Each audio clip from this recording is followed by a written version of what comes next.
Selesai. Hadirin dipersilakan duduk kembali.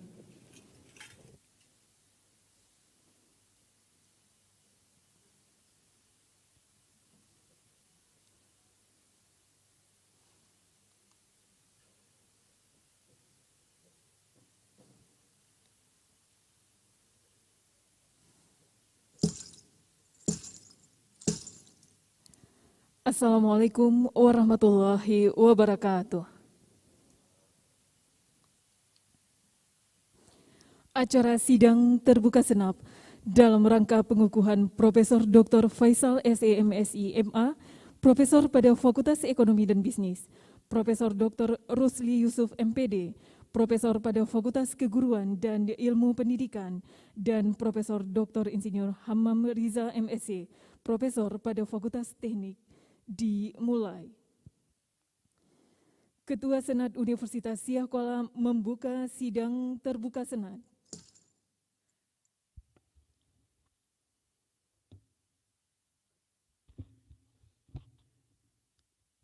Assalamualaikum warahmatullahi wabarakatuh. Bismillahirrahmanirrahim. Seraya memohon taufik dan hidayah dari Allah Subhanahu wa Ta'ala, sidang terbuka Senat Universitas Siah Kuala dalam rangka pengukuhan Profesor Dr. Faisal SEMSI MA, Profesor Fakultas Ekonomi dan Bisnis, Profesor Dr. Rusli Yusuf MPD, Profesor Fakultas Keguruan dan Ilmu Pendidikan, dan Profesor Dr. Insinyur Hammam Riza MSc, Profesor Fakultas Teknik, tanggal 21 Februari 2002 dengan resmi kami buka.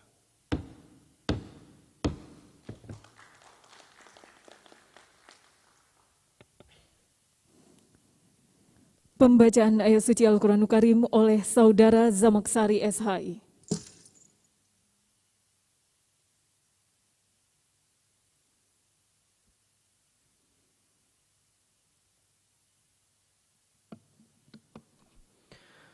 Assalamualaikum warahmatullahi wabarakatuh.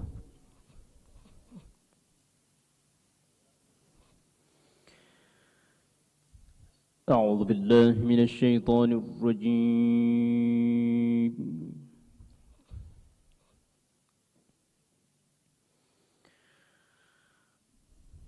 بسم الله الرحمن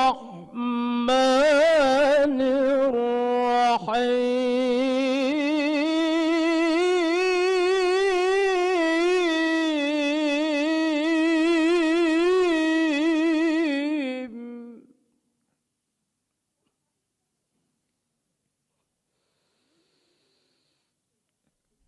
إن في خلق السماوات والأرض واختلاف الليل والنهار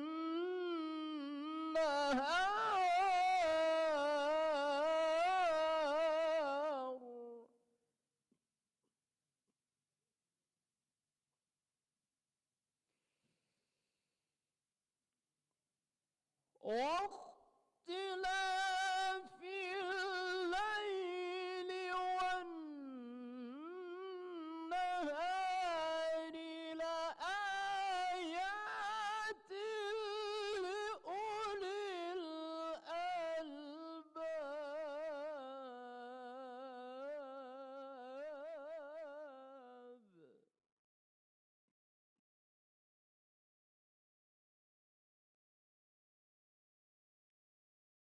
الذين يذكرون الله قياما وقعودا وعلى جنوبهم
ربنا ما خلقت هذا باطلا سبحانك فقنا عذاب النار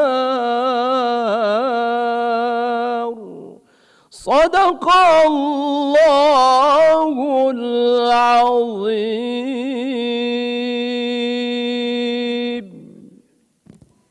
Dilanjutkan dengan salawat badar. Hadirin dimohon berdiri.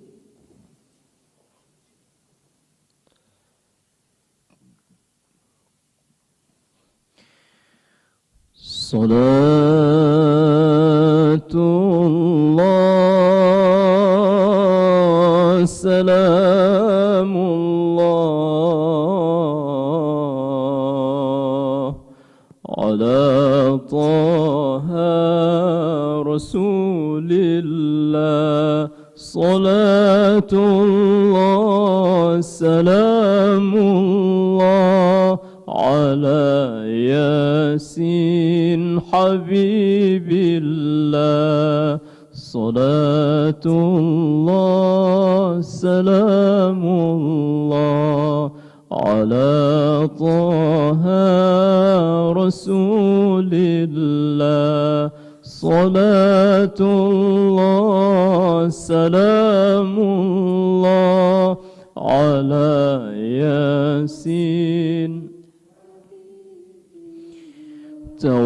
توسلنا ببسم الله وبالهادي رسول الله وكل مجاهد لله بأهل البدر يا الله صلاة الله سلام الله على طه رسول الله صلاة الله سلام الله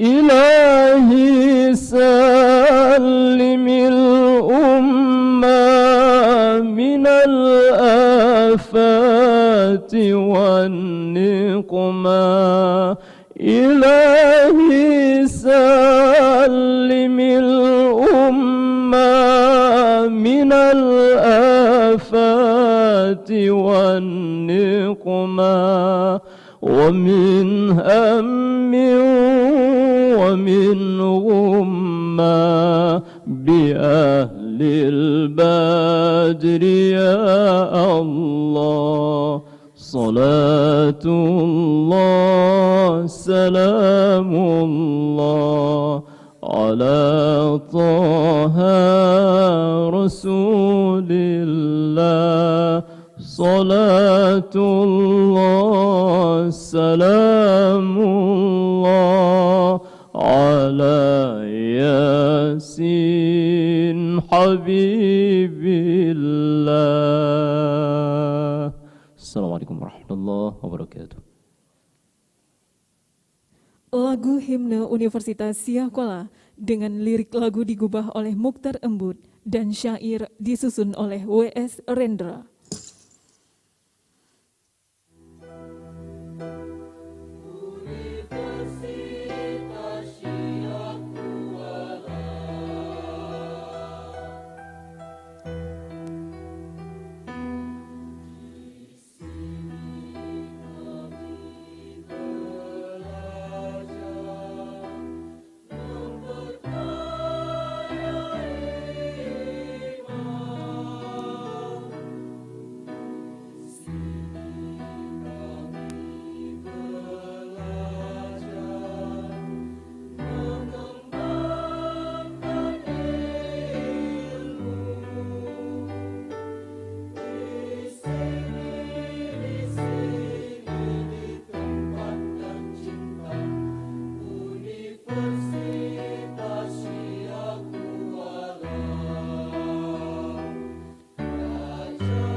Hadirin dipersilakan duduk kembali.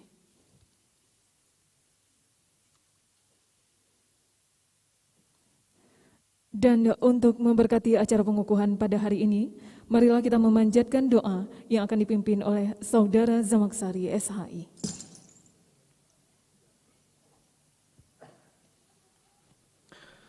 Assalamualaikum warahmatullahi wabarakatuh. A'udzu billahi minasyaitonir rajim. Bismillahirrahmanirrahim. Alhamdulillahi rabbil alamin hamdan yuwafi ni'amahu wa yukafi'u mazidah. يا ربنا لك الحمد ولك الشكر كما ينبغي لجلال وجهك الكريم وعظيم سلطانك. اللهم صل وسلم على سيدنا محمد وعلى آله وصحبه أجمعين.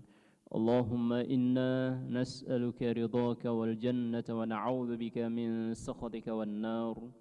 اللهم أحسن عاقبتنا في الأمور كلها وأجرنا من خزي الدنيا وعذاب الآخرة.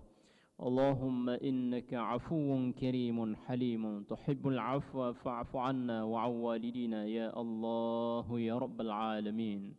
اللهم سلم كلنا من آفات الدنيا والآخرة وفتنتها إنك على كل شيء قدير. اللهم سلمنا من أشرار يا رب العالمين. اللهم أعنا على ذكرك وشكرك وحسن عبادتك. اللهم أحينا بالإيمان وأمتنا بالإيمان وأدخلنا الجنة مع الإيمان. اللهم اغفر لنا ذنوبنا ولوالدينا وارحمهم كما ربونا صغارا. ربنا آتنا في الدنيا حسنة وفي الآخرة حسنة وقنا عذاب النار.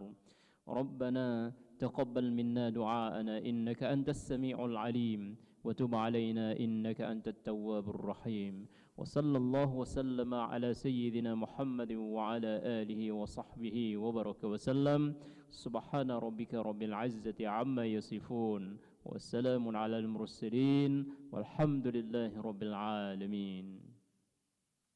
السلام عليكم ورحمة الله وبركاته. Sambutan Rektor Universitas Siak Kuala.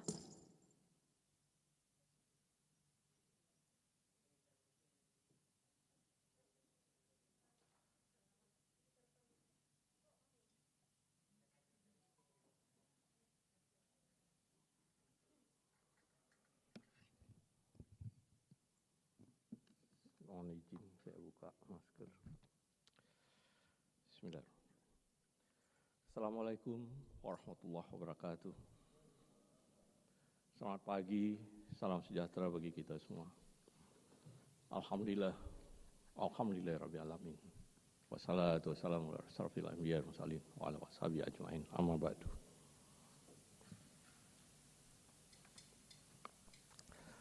Yang kami hormati Ketua serta Bapak Ibu anggota Senat, seluruh sivitas akademika dan keluarga besar Universitas Siak Kuala, atau hari ini USK, udah setahun, alhamdulillah.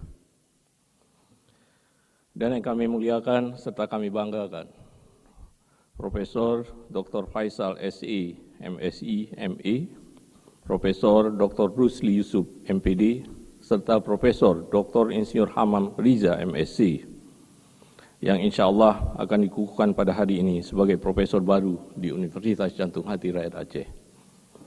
Yang kami hormati seluruh keluarga dari ketiga para guru besar yang telah hadir di AAC Dayan Daud atau secara Zoom atau YouTube yang tidak bisa hadir karena pembatasan dari Kota Banda Aceh PPKM level 3. Sehingga kami mohon maaf tidak bisa mengundang Bapak Ibu untuk bisa hadir secara langsung di kampus Jantung Hati Rakyat Aceh ini. Yang kami hormati Ketua Dharma Wanita dan anggota Dharma Wanita yang hadir. Hadirin hadirat semuanya yang saya muliakan. Oh ya, saya hampir lupa, ada guru kita hadir, orang tua dari Pak Hamam, tapi tidak hadir secara langsung, yaitu Profesor Dr. Yusuf Hanafiah yang hadir di rumah. Ya, mudah-mudahan beliau cepat sembuh. Dan tadi dari informasi Pak Hamam karena ada operasi sehingga nggak bisa hadir di sini 1 bulan yang lalu Pak Amam ya. Mudah-mudahan cepat sembuh dan bisa datang ke kampus Universitas Syekh Kuala. Ketua Senat dan hadirin yang kami muliakan. Mari sama-sama kita bersyukur kepada Allah Subhanahu wa taala untuk semua anugerah yang Allah berikan kepada kita semua. Nabi Muhammad SAW telah mengajari kita untuk mensyukuri apapun yang diberikan oleh Yang Maha Kuasa, tak terkecuali kondisi pandemi yang masih saja menghantui kehidupan kita. Paling tidak, kita diizinkan Allah untuk melaksanakan upacara pengukuhan pada hari yang berbahagia ini, meskipun masih dengan menerapkan protokol kesehatan. Salawat dan salam kita sanjungkan kehadiran Nabi besar Muhammad SAW, yang bukan saja mengajarkan kita, tetapi juga mencontohkan cara bersyukur untuk apapun yang diberikan oleh Allah Subhanahu wa taala, tanpa syarat dan tanpa mempertanyakan keputusannya. Sembari bersyukur dan bersalawat, mari terus berdoa agar kita terbebas dari pandemi ini dan kembali dapat melaksanakan aktivitas kita secara normal seperti biasa. Bapak Ibu para undangan yang kami muliakan, izinkan kami untuk mengawali sambutan ini dengan berterima kasih kepada Bapak Ibu, Saudara yang telah berkenan memenuhi undangan kami untuk menghadiri acara pengukuhan hari ini. Selanjutnya kami juga ingin mengungkapkan rasa syukur dan rasa bangga kami atas keberhasilan Profesor Dr. Faisal SE, MSI ME, Profesor Dr. Rusli Yusuf MPD, serta Profesor Dr. Insinyur Hamam Riza MSc yang telah berhasil mencapai jabatan fungsional tertinggi dalam karir akademik mereka, yaitu menjadi profesor pada kepakaran mereka masing-masing. Keberhasilan mereka untuk mencapai jabatan fungsional profesor ini telah menambah jumlah profesor di USK. Kita bersyukur sekali meskipun dengan berbagai kendala serta keterbatasan, terutama karena 2 tahun terakhir ini kita dihadapkan dengan pandemi COVID-19. Ritme laju pertumbuhan jumlah profesor di USK masih relatif terjaga, bahkan cenderung meningkat dalam 2 tahun terakhir. Tahun 2021 kita mengukuhkan 27 profesor. Dan awal tahun ini kita kembali mengukuhkan 3 orang profesor baru di USK. Namun demikian, qadarullah, dalam rentang waktu yang sama kita juga kehilangan beberapa profesor, baik karena purna tugas ataupun meninggal dunia. Karena alasan itulah saat ini kita hanya memiliki 105 orang profesor yang tersebar di hampir seluruh fakultas di USK. Jumlah ini masih relatif kecil karena baru mencapai 6,8% dari jumlah total dosen yang ada di USK yang mencapai 1.543 orang. Bagaimanapun kita masih sangat optimis bahwa tahun depan insya Allah jumlah profesor di USK akan melebihi 150 orang. Mungkin saja secara persentase angkanya tidak akan berubah secara signifikan mengingat adanya pertambahan jumlah dosen setiap tahunnya yang membuat faktor pembaginya menjadi lebih tinggi dari semula. Namun demikian, jumlah dosen USK yang berusia relatif muda, bergelar doktor dan memiliki jabatan fungsional lektor kepala terbilang cukup banyak. USK memiliki 418 orang dosen yang berjabatan lektor kepala hingga saat ini. Oleh karena itu, kita sangat berharap bahwa mereka saat ini berjabatan lektor kepala segera mencapai jabatan fungsional tertinggi mereka. Harapan lebih besar kita tambatkan pada dosen yang bergelut dengan disiplin ilmu sosial humaniora. Mengingat sebagian besar profesor yang ada di USK saat ini masih didominasi oleh mereka yang memiliki kepakaran di bidang sains. Dari 105 orang profesor yang dimiliki USK saat ini, 31 orang berada di Fakultas Teknik, termasuk 1 orang profesor tidak tetap yang dikukuhkan hari ini. 16 orang berasal dari Fakultas Keguruan dan Ilmu Pendidikan, termasuk 1 orang yang dikukuhkan pada hari ini. 13 orang berasal dari Fakultas Matematika dan Ilmu Pengetahuan Alam, 12 orang dari Fakultas Pertanian, kemudian masing-masing 9 orang dari Fakultas Kedokteran, serta Fakultas Ekonomi dan Bisnis, termasuk 1 orang yang dikukuhkan hari ini. 7 orang dari Fakultas Kedokteran Hewan, 5 orang dari Fakultas Hukum, 2 orang dari Fakultas Kelautan dan Perikanan, dan 1 orang dari Fakultas Kedokteran Gigi. Kita berdoa bahwa seluruh profesor yang ada di USK, termasuk yang dikukuhkan hari ini, diberi kemudahan oleh Allah Subhanahu wa taala untuk dapat berkiprah optimal dengan kepakaran mereka masing-masing bagi bangsa dan kemaslahatan manusia. Kontribusi mereka semua semoga juga dapat menjadi pemicu harumnya nama USK di Indonesia serta di peta keilmuan dunia. Bapak Ibu anggota Senat serta hadirin sekalian, Salah satu profesor yang kita harapkan akan mampu berkiprah untuk kemaslahatan umat dengan kepakarannya adalah Profesor Dr. Faisal SE, MSI, MI. Sebagai ahli dalam bidang ilmu manajemen, Profesor Faisal berusaha mencari cara untuk mengontrol konflik keagenan yang seringkali terjadi di dalam sebuah perusahaan publik. Riset Prof. Faisal bertujuan untuk membuat proses investasi berjalan sehat, sehingga pada akhirnya akan berdampak positif pada pertumbuhan ekonomi negara. Prof. Faisal mengamati bahwa keterbatasan manusia menyebabkan prinsipal dan agen saling mencari peluang guna menguntungkan diri sendiri atas biaya salah satu pihak. Sehingga tidak jarang terjadi konflik antara pemegang saham, pihak manajemen, dan pemegang utang. Beberapa masalah keagenan yang terjadi di dunia tidak hanya mengakibatkan sejumlah kerugian besar bagi investor, namun juga berpotensi mempengaruhi perekonomian negara. Hal ini dapat diamati pada kasus praktik perataan laba PT Kimia Farma Tbk, di mana terjadi penggelembungan laba bersih pada laporan keuangannya. Atau kasus PT Garuda Indonesia yang memasukkan keuntungan dari PT Maha Hatta Aero Teknologi, padahal seharusnya dihitung sebagai utang, serta beberapa kasus lainnya yang terjadi di Indonesia yang secara tidak langsung berdampak pada perekonomian negara. Oleh karena itu, riset yang dilakukan oleh Prof. Faisal mengintegrasikan sejumlah teori untuk menemukan pola hubungan non-linear dan menawarkan mekanisme kontrol melalui mekanisme monitoring dan bonding seperti kebijakan utang pengawasan oleh pemegang saham blok dan kebijakan dividen serta mekanisme pengendalian. Hasil penelitiannya membuktikan bahwa keempat variabel tersebut dapat digunakan sebagai mekanisme kontrol konflik keagenan dan semua memiliki keutamaan dan ketentuan masing-masing.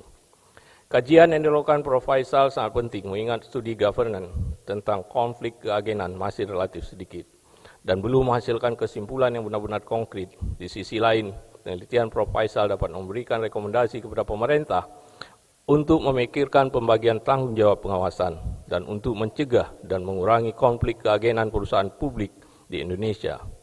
Di sisi lain, hasil kajian ini juga bisa menjadikan sebagai acuan untuk menyusun regulasi yang tepat untuk menghindari terjadinya konflik di dalam perusahaan publik. Dan yang penting, formulasi ini dapat memberikan pemikiran baru kepada para investor dalam mengambil keputusan investasi di pasar modal. Prof. Faisal juga saat ini sebagai dekan dari Fakultas Ekonomi dan Bisnis. Bapak Ibu anggota Senat serta hadirin sekalian, jika Prof. Faisal mengaplikasikan kepakaran untuk berupaya mengontrol konflik keagenan dalam perusahaan publik, maka Prof. Dr. Rusli Yusuf MPD berusaha mencari cara untuk mengontrol sikap dan perilaku manusia agar lebih mencintai lingkungan. Hal ini dilandasi pada kenyataan bahwa dunia sedang mengalami krisis lingkungan yang sangat serius. Selain faktor teknis alamiah, penyebab dari kerusakan lingkungan hidup ternyata adalah perilaku manusia yang telah memperlakukan lingkungan dengan tidak baik, jauh dari tatanan konsensus dan etika, serta sifat antroposentris yang hampir tidak terkontrol. Dalam kajiannya, Prof. Rusli menemukan bahwa ketersediaan fasilitas umum seperti tempat pembuangan sampah serta kesadaran masyarakat Kota Banda Aceh untuk menjaga lingkungan masih tergolong rendah. Berangkat dari hal ini, Prof. Rusli berupaya menemukan cara yang dapat mengontrol perilaku masyarakat untuk menumbuhkan rasa cinta lingkungan.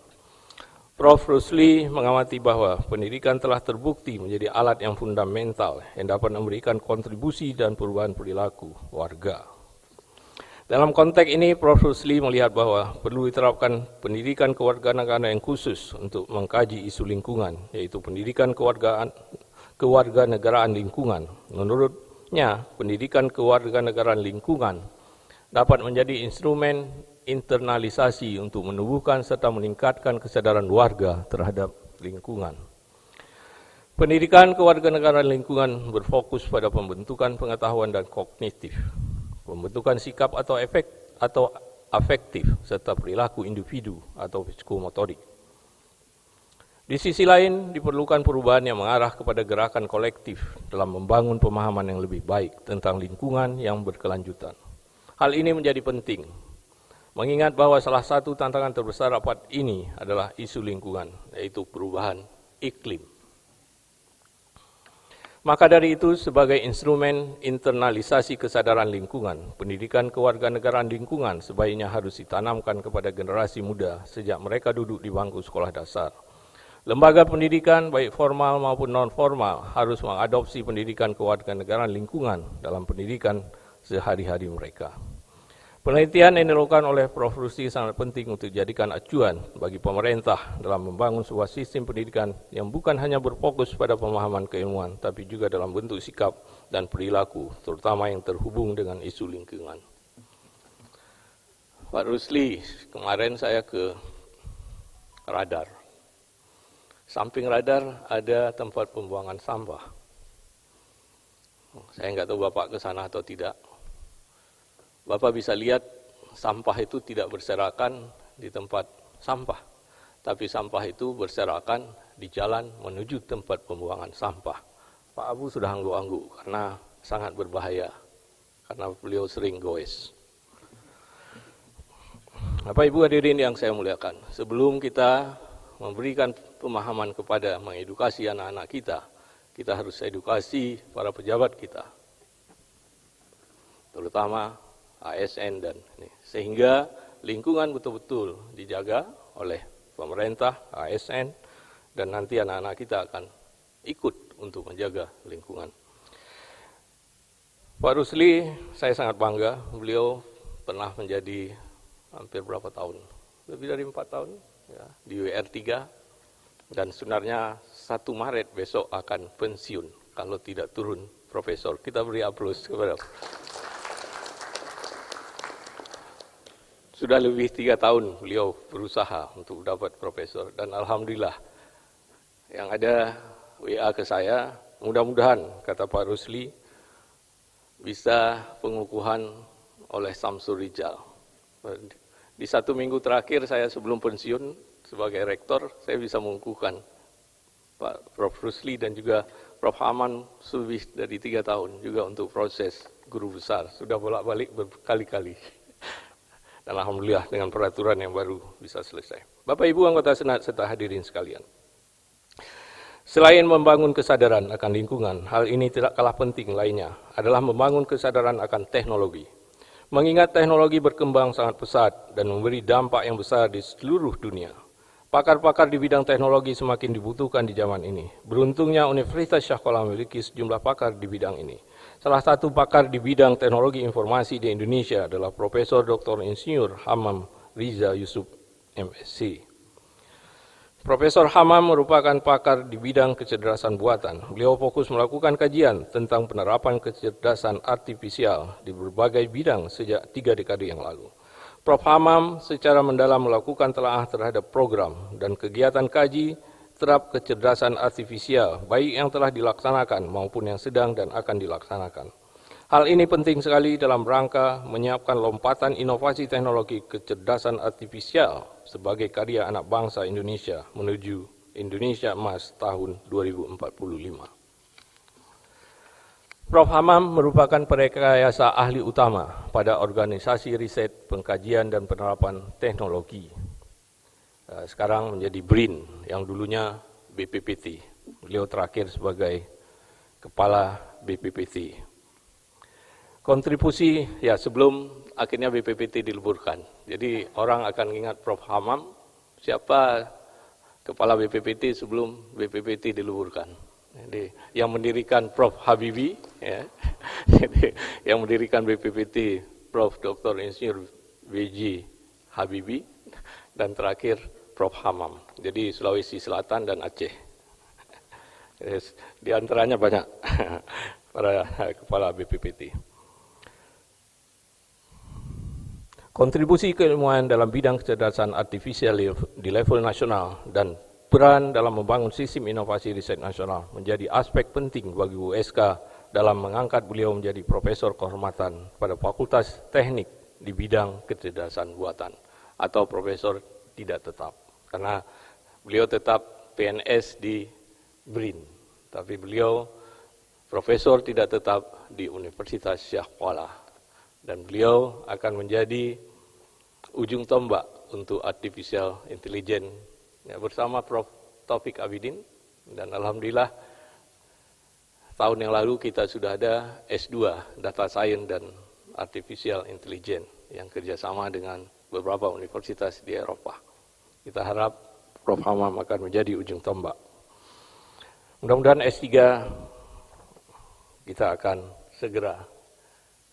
Sebenarnya sudah ada Prof. Hamam.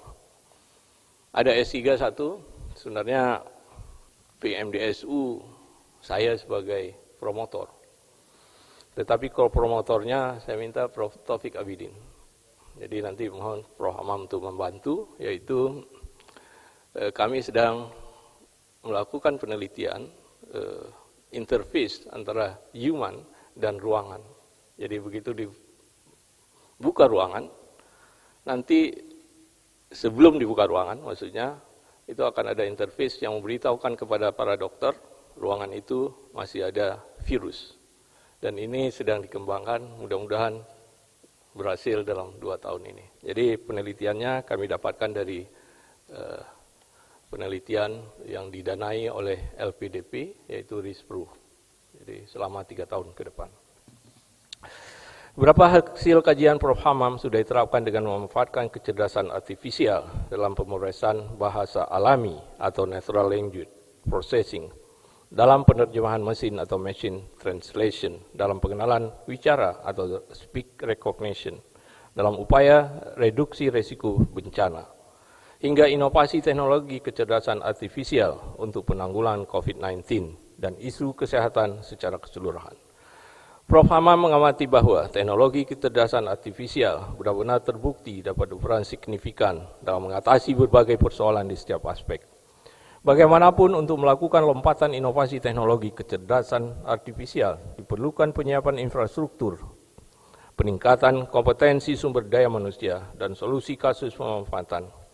Kecerdasan artifisial harus ditempatkan dalam posisi sentral dan semua sektor harus bergerak bersama melakukan pengembangan kecerdasan artifisial. Kajian ini juga dapat mendorong Universitas Syahkollah untuk lebih memaksimalkan perannya dalam menyiapkan sumber daya manusia yang memiliki kompetensi di bidang kecerdasan artifisial dan yang berdaya saing global. Saat ini USK berada di jalur yang tepat untuk berperan maksimal dalam hal ini, seiring dibukanya program Magister Kecerdasan Buatan di jurusan Informatika Fakultas MIPA tahun lalu. Kita semua berharap bahwa kontribusi dari Prof. Hamam akan memudahkan USK dalam memainkan perannya. Bapak Ibu anggota Senat, hadirin yang kami muliakan. Sebagai institusi, Universitas Syahkollah mendukung penuh semua gagasan inovatif dari 3 profesor yang telah kita paparkan tadi. Untuk mengetahui lebih detail tentang bagaimana peran para profesor yang dikukuhkan hari ini dalam menyelesaikan berbagai permasalahan, maka sebentar lagi kita semua akan mendengar secara langsung pemaparan gagasan dan analisis mereka. Di bagian akhir sambutan ini kami ingin mengucapkan selamat kepada Profesor Dr. Faisal SI, MSI, ME, Profesor Dr. Rusli Yusuf, MPD, Profesor Dr. Insinyur Hamam Riza, MSc, atas pencapaian gelar profesional tertinggi dalam bidang kepakaran mereka. Selain itu, secara pribadi, saya juga ingin mengucapkan terima kasih yang tak terhingga untuk semua pihak yang selama ini telah mendukung dan membantu kerja saya selama menjabat sebagai Rektor Universitas Syahkollah. Hari ini adalah prosesi upacara pengukuhan profesor terakhir yang akan saya hadiri sebagai Rektor. Rektor baru SK, yaitu Profesor Dr. Insinyur Marwan, akan segera dilantik dan akan melanjutkan perjuangan USK untuk menjadi salah satu institusi pendidikan yang inovatif, mandiri, dan terkemuka. Kita beri aplaus untuk Prof. Marwan. Mari tetap mendukung dan membantu Universitas Syahkollah mewujudkan tujuan tersebut, tentunya dengan semangat kejujuran, keikhlasan, dan kebersamaan. Mari berdoa semoga Allah tetap menjaga hati kita agar selalu menyadari status kehambaan kita terlepas dari apapun titel yang kita peroleh dari manusia. Semoga Allah meridhoi setiap langkah dan niat baik kita sehingga seluruh kompetensi yang telah kita miliki akan mendekatkan kita kepada Allah Subhanahu wa taala. Amin. Wabillahi taufiq wa hidayah. Wassalamualaikum warahmatullahi wabarakatuh. Waalaikumsalam.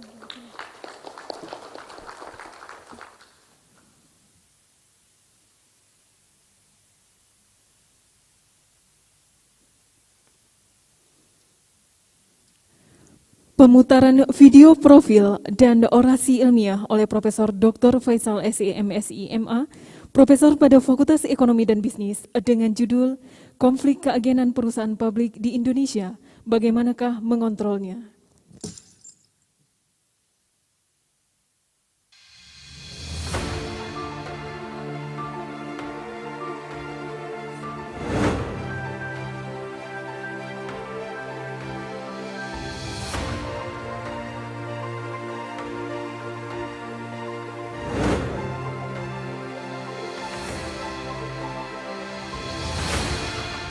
Sejak lama Allah sudah menjanjikan bahwa jika bersyukur dengan nikmatnya, maka nikmat itu akan terus ditambahkan. Dan tidak jarang mereka yang memiliki filosofi hidup sebagai pensyukur ini akan dihadapkan pada kejutan-kejutan indah dalam perjalanan hidup mereka. Salah satu di antara pensyukur itu adalah Faisal, lelaki kelahiran Aceh Besar tahun 1970 yang merupakan anak dari Bapak Sulaiman dan Ibu Nurmala. Bagi Faisal, jalan terindah dari kehidupan adalah mensyukuri apa yang telah kita jalani setiap hari. Namun begitu, Faisal bukanlah tipikal orang yang mudah menyerah dengan berbagai kegagalan dalam mengarungi kehidupan. Jalan hidup Faisal bermula di Lumbata, Banda Aceh. Ia bersekolah di Madrasah Ibtidaiyah Negeri, lalu ke SMP Negeri 1, serta ke SMA Negeri 1 Banda Aceh. Setamat SMA, Faisal yang memang sangat berkeinginan untuk menjadi seorang dokter ini, mencoba keberuntungannya untuk mengikuti seleksi agar diterima menjadi mahasiswa di Fakultas Kedokteran. Qadarullah, ia tidak lulus, sehingga Faisal memutuskan untuk melanjutkan kuliah di program Diploma 3 Fakultas Ekonomi Universitas Syah Kuala atau USK. Kesungguhan Faisal untuk belajar sebagai wujud dari rasa syukurnya dianugerahi kejutan oleh Allah. Ia diizinkan untuk pindah langsung ke program studi sarjana jurusan manajemen Fakultas Ekonomi USK yang ia tamatkan sebagai lulusan cum laude tercepat pada tahun 1993. Karena prestasi akademiknya juga, ia sudah diberikan beasiswa tunjangan ikatan dinas selama kuliah dan akhirnya menjadi dosen di alma maternya sejak tahun 1995.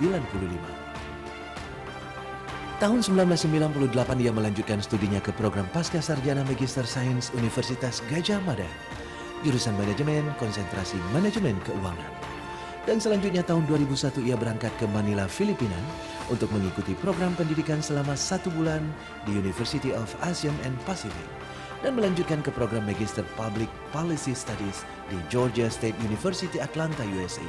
Dan ia selesaikan program ini tahun 2002.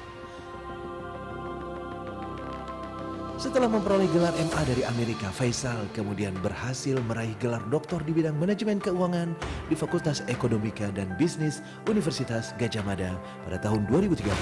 Lagi-lagi dengan predikat cum laude atau pujian.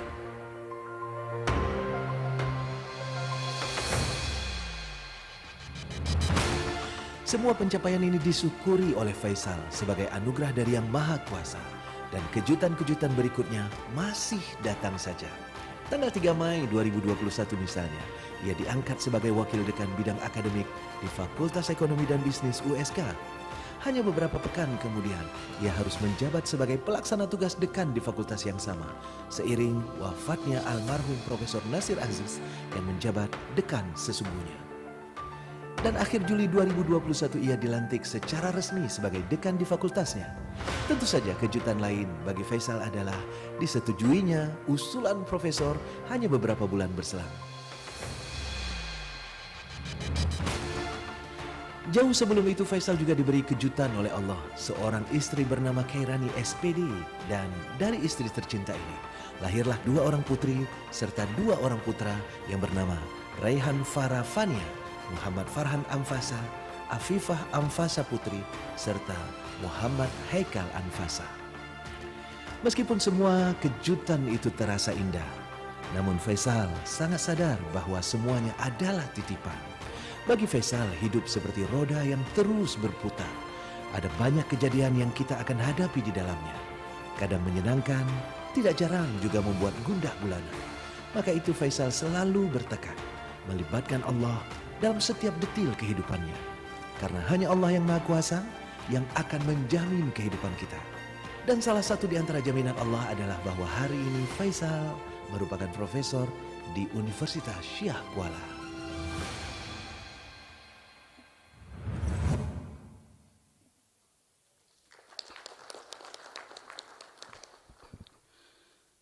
Bismillahirrahmanirrahim. Assalamualaikum warahmatullahi wabarakatuh. Alhamdulillahirabbil alamin wassalatu wassalamu ala asrafil anbiya wal mursalin wa ala alihi washabbihi ajmain. Penghormatan saya kepada Ketua, Sekretaris dan para anggota Senat Universitas Syah Kuala, Rektor dan para Wakil Rektor Universitas Syah Kuala, para Dekan dan Wakil Dekan di lingkungan Universitas Syah Kuala, Direktur dan para Wakil Direktur Program Pasca Sarjana, para Ketua Lembaga dan Kepala Biro, para Ketua Jurusan, Sekretaris Jurusan, dan Koordinator Program Studi di lingkungan Universitas Syah Kuala. Penghormatan saya kepada promotor, para dosen, rekan sejawat, sahabat, tenaga kependidikan, mahasiswa, alumni, dan seluruh sivitas akademika lingkungan Universitas Syah Kuala, segenap tamu undangan, keluarga, dan pada hadirin yang berbahagia. Pada kesempatan yang sangat mulia ini, marilah kita panjatkan puji dan syukur kehadiran Allah Subhanahu wa Ta'ala yang telah memberikan rahmat, karunia dan hidayahnya kepada kita semua, sehingga kita dapat hadir di sidang Senat terbuka dalam rangka pengukuhan guru besar di Universitas Syah Kuala. Salawat dan salam kita sampaikan kepada Rasulullah SAW beserta keluarga dan para sahabat beliau sekalian. Alhamdulillahirabbil alamin, adalah suatu kehormatan bagi saya untuk mendapatkan kesempatan menyampaikan pidato pengukuhan sebagai profesor dalam bidang ilmu manajemen keuangan pada Fakultas Ekonomi dan Bisnis Universitas Syah Kuala dengan judul Konflik Keagenan Perusahaan Publik di Indonesia, Bagaimanakah Mengontrolnya? Bapak Rektor, Ketua, Sekretaris, dan anggota Senat, serta hadirin yang saya muliakan. Pasar modal merupakan salah satu alternatif investasi yang menguntungkan bagi para investor. Menurut data Kustodian Central Efek Indonesia, sampai akhir Januari 2022, jumlah investor di pasar modal Indonesia telah mencapai 7,86 juta orang. Demikian juga data yang disampaikan oleh OJK dari tahun 2012 sampai 2021 terus mengalami peningkatan. Namun kalau kita lihat, tidak demikian dengan kinerja perusahaan yang diproksikan dengan indikator pasar. Melalui Jakarta Composite Index, kita lihat bahwa keuntungan yang diperoleh investor justru cenderung berfluktuasi dan menurun dari waktu ke waktu. Untuk itu, kita memahami bahwa investasi di pasar modal merupakan investasi yang berisiko sehingga menuntut para investor untuk berhati-hati dan memutuskan instrumen investasi yang dikeluarkan perusahaan publik yang akan dipilih. Salah satu isu penting di dalam building blocks teori manajemen keuangan modern terkait dengan tata kelola perusahaan publik adalah isu konflik keagenan. Menurut teori keagenan, manusia dalam perilakunya cenderung memilih tindakan yang akan memaksimumkan utilitas personalnya atau menginginkan keuntungan yang sebesar-besarnya untuk diri sendiri dan mempunyai kecenderungan menghindari risiko atas perbuatannya. Keterbatasan sifat manusia ini menyebabkan prinsipal dan agen saling mencari peluang guna menguntungkan diri sendiri atas biaya salah satu pihak.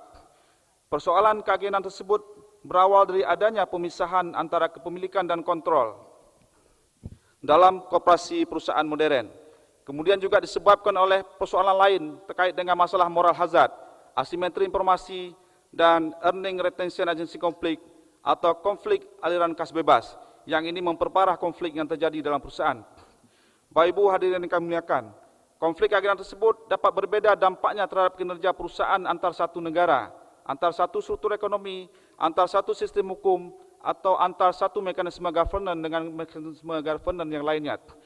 Beberapa masalah keagenan tersebut dapat menyebabkan sejumlah kerugian besar bagi para investor dan juga bagi perekonomian negara tersebut. Sebagaimana kita melihat bahwa pada awal abad 21, itu kasus Enron dan WorldCom di Amerika adalah fraud dalam laporan keuangan. Kemudian juga skandal akuntansi Toshiba di Jepang yang terjadi penggelembungan laba usaha Toshiba sebesar 15,85 triliun sejak tahun 2008. Kemudian kasus praktik peratan laba PT Kimia Farma, kasus PT Garuda Indonesia, yang terbesar adalah kasus PT Asabri, dan juga kasus gagal bayar PT Asuransi Jiwasraya. Beberapa kasus tersebut telah memberikan dampak yang begitu besar bagi para investor dan juga perekonomian negara kita. Bapak Rektor, Ketua dan anggota Senat serta hadirin yang saya muliakan. Studi governance tentang konflik keagenan di berbagai belahan dunia, khususnya pengaruh suatu kepemilikan terkonsentrasi terhadap kinerja keuangan perusahaan secara teoritis relatif masih kompleks dan secara empiris juga menghasilkan temuan yang masih kontroversial dan cenderung mendua. Sebagian para ahli menyatakan bahwa hubungannya adalah positif linear. Ini menunjuk pada konsep efficient monitoring hypothesis yang menyatakan bahwa pemegang saham besar mempunyai insentif dan kemampuan yang besar untuk mengontrol manajemen dan dapat mengurangi persoalan free rider dalam melakukan pengawasan dan berpengaruh positif terhadap nilai perusahaan. Sebahagian ahli yang lain justru menemukan adanya hubungan negatif linear. Selebihnya menyatakan bahwa hubungan keduanya adalah non-linear dalam bentuk curve linear, U-shape, inverted U-shape, dan juga menemukan non-monotonic relationship.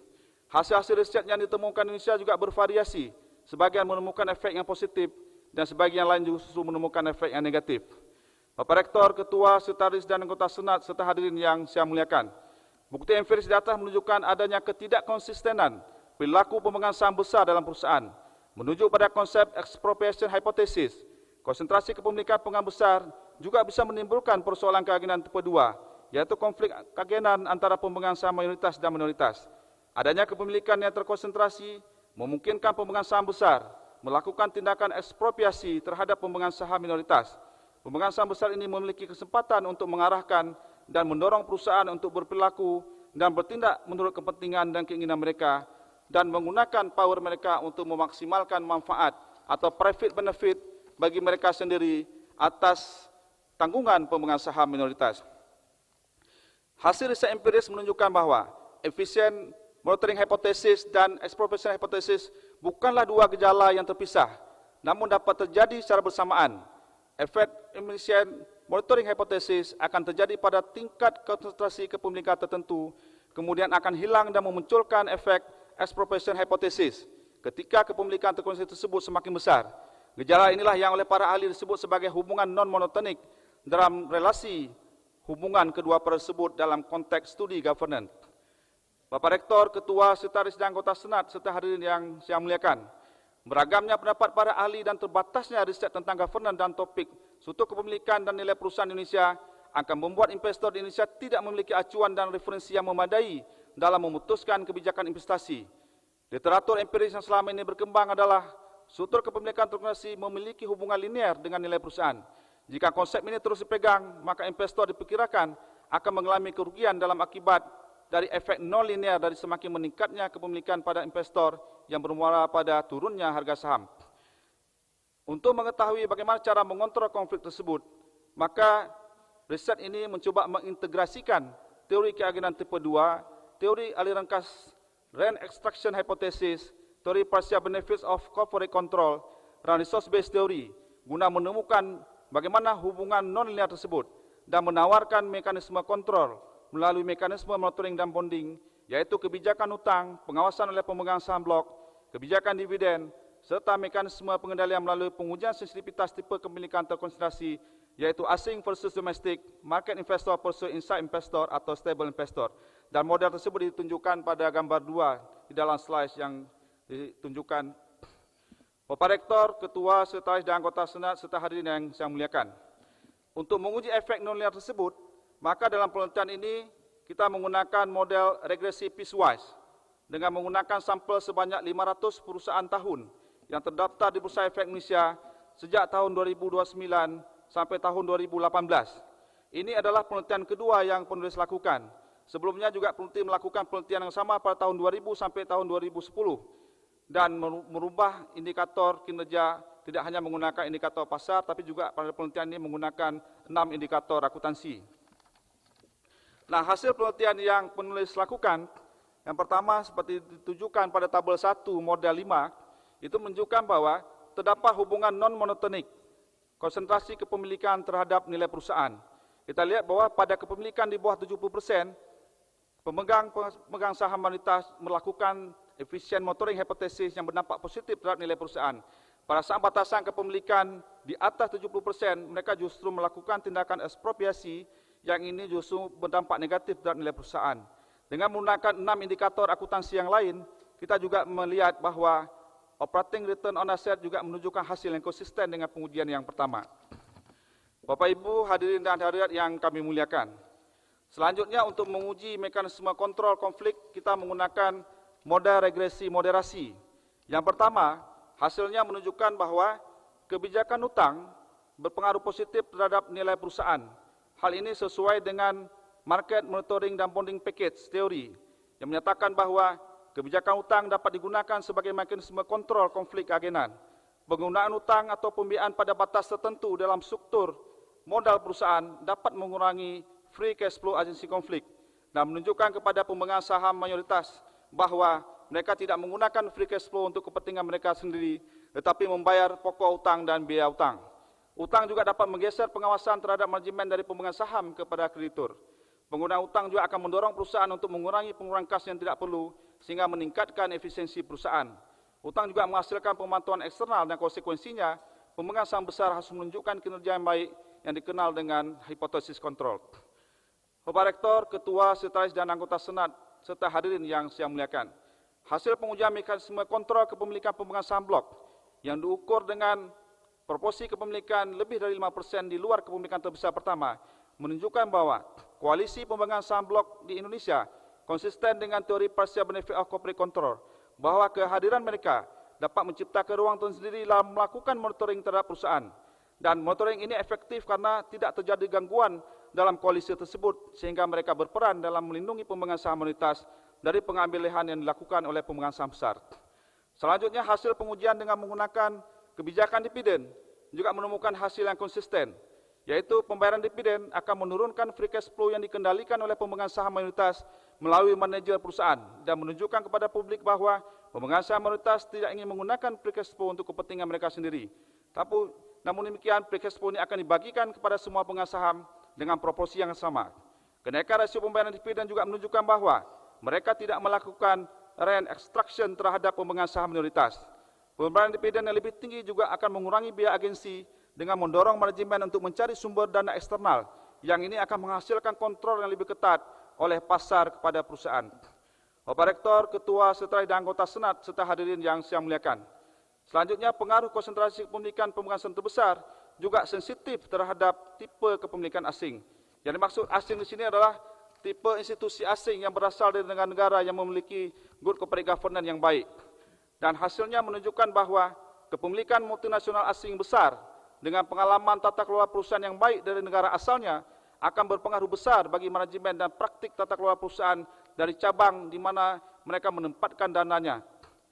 Dengan hadirnya mereka, perusahaan juga mewarisi teknik yang unggul, keterampilan manajerial, sumber daya keuangan, dan organisasi dibandingkan dengan pemilik domestik.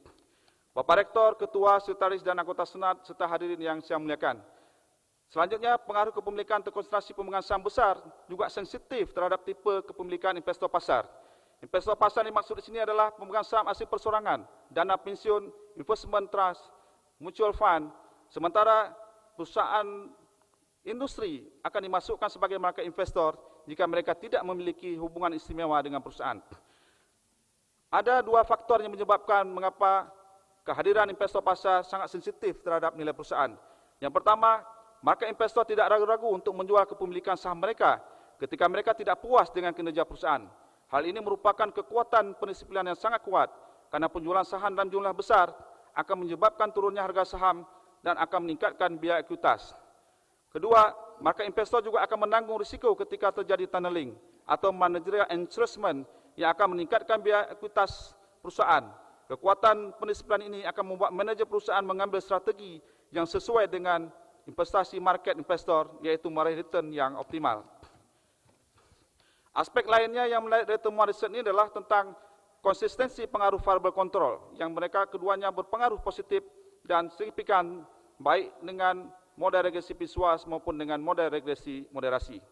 Bapak Rektor, Sekretaris dan anggota Senat serta hadirin yang saya muliakan. Penelitian ini memberikan kontribusi kepada pemerintah dalam berbagi tanggung jawab pengawasan antara pemegang saham, regulator dan pelaku pasar lainnya untuk mencegah dan mengurangi konflik agenan perusahaan publik di Indonesia. Pemerintah khususnya Bursa Efek Indonesia diharapkan dapat membuat regulasi yang tepat untuk mengantisipasi perilaku negatif pemegang saham minoritas, misalnya dengan membatasi kepemilikan saham mereka dalam perseroan di Indonesia. Selain itu, hasil ini juga memberikan panduan kebijakan bagi para praktisi keuangan mengenai kepemilikan, pencegahan moral hazard dan mekanisme pengendalian konflik keyakinan. Dengan demikian dapat memberikan petunjuk bagi investor dalam mengambil keputusan investasi di pasar modal Indonesia. Bapak Rektor, Ketua, Sekretaris dan anggota Senat serta hadirin yang saya muliakan. Sebelum saya mengakhiri pidato pengukuhan Profesor ini, sekali lagi saya ingin mengucapkan syukur Alhamdulillah kepada Allah Subhanahu wa Ta'ala atas rahmat karunia dan hidayahnya sehingga saya dapat meraih jabatan fungsional guru besar ini.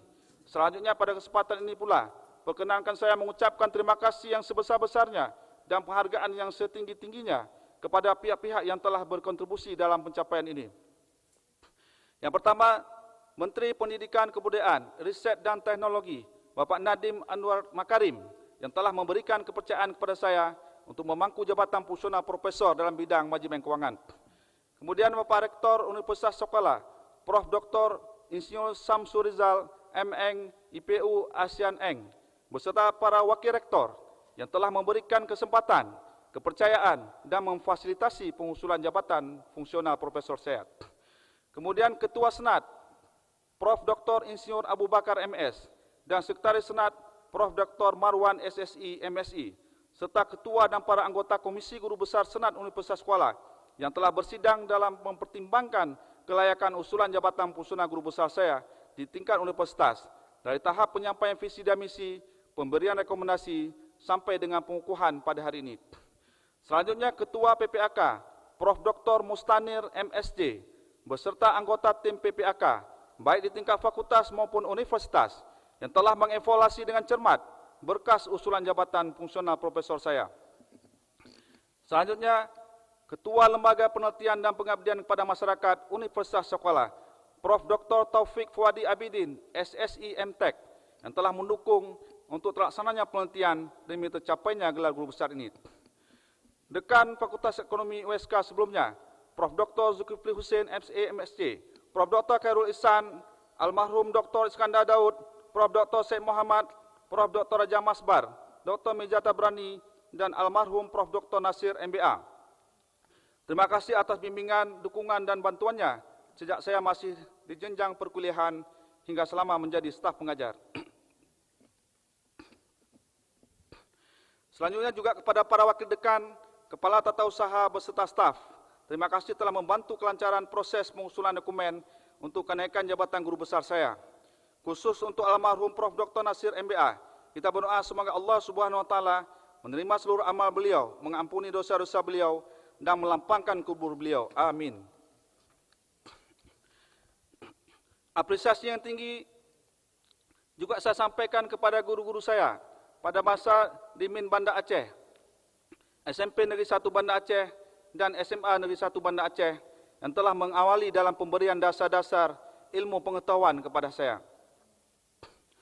Penghargaan yang setingginya juga saya sampaikan kepada seluruh pengajar pada Fakultas Ekonomi dan Bisnis Universitas Sekolah, staf pengajar program Pasca Sarjana Universitas Gajah Mada, staf pengajar Andrew Yang School of Public Policy Studies, Georgia State University, Atlanta, USA, dan pengajar program Magister Sains dan Doktor Fakultas Ekonomika dan Bisnis Universitas Gajah Mada yang telah membimbing saya dengan penuh kesabaran dari jenjang sarjana, magister, hingga meraih gelar doktor ilmu manajemen keuangan.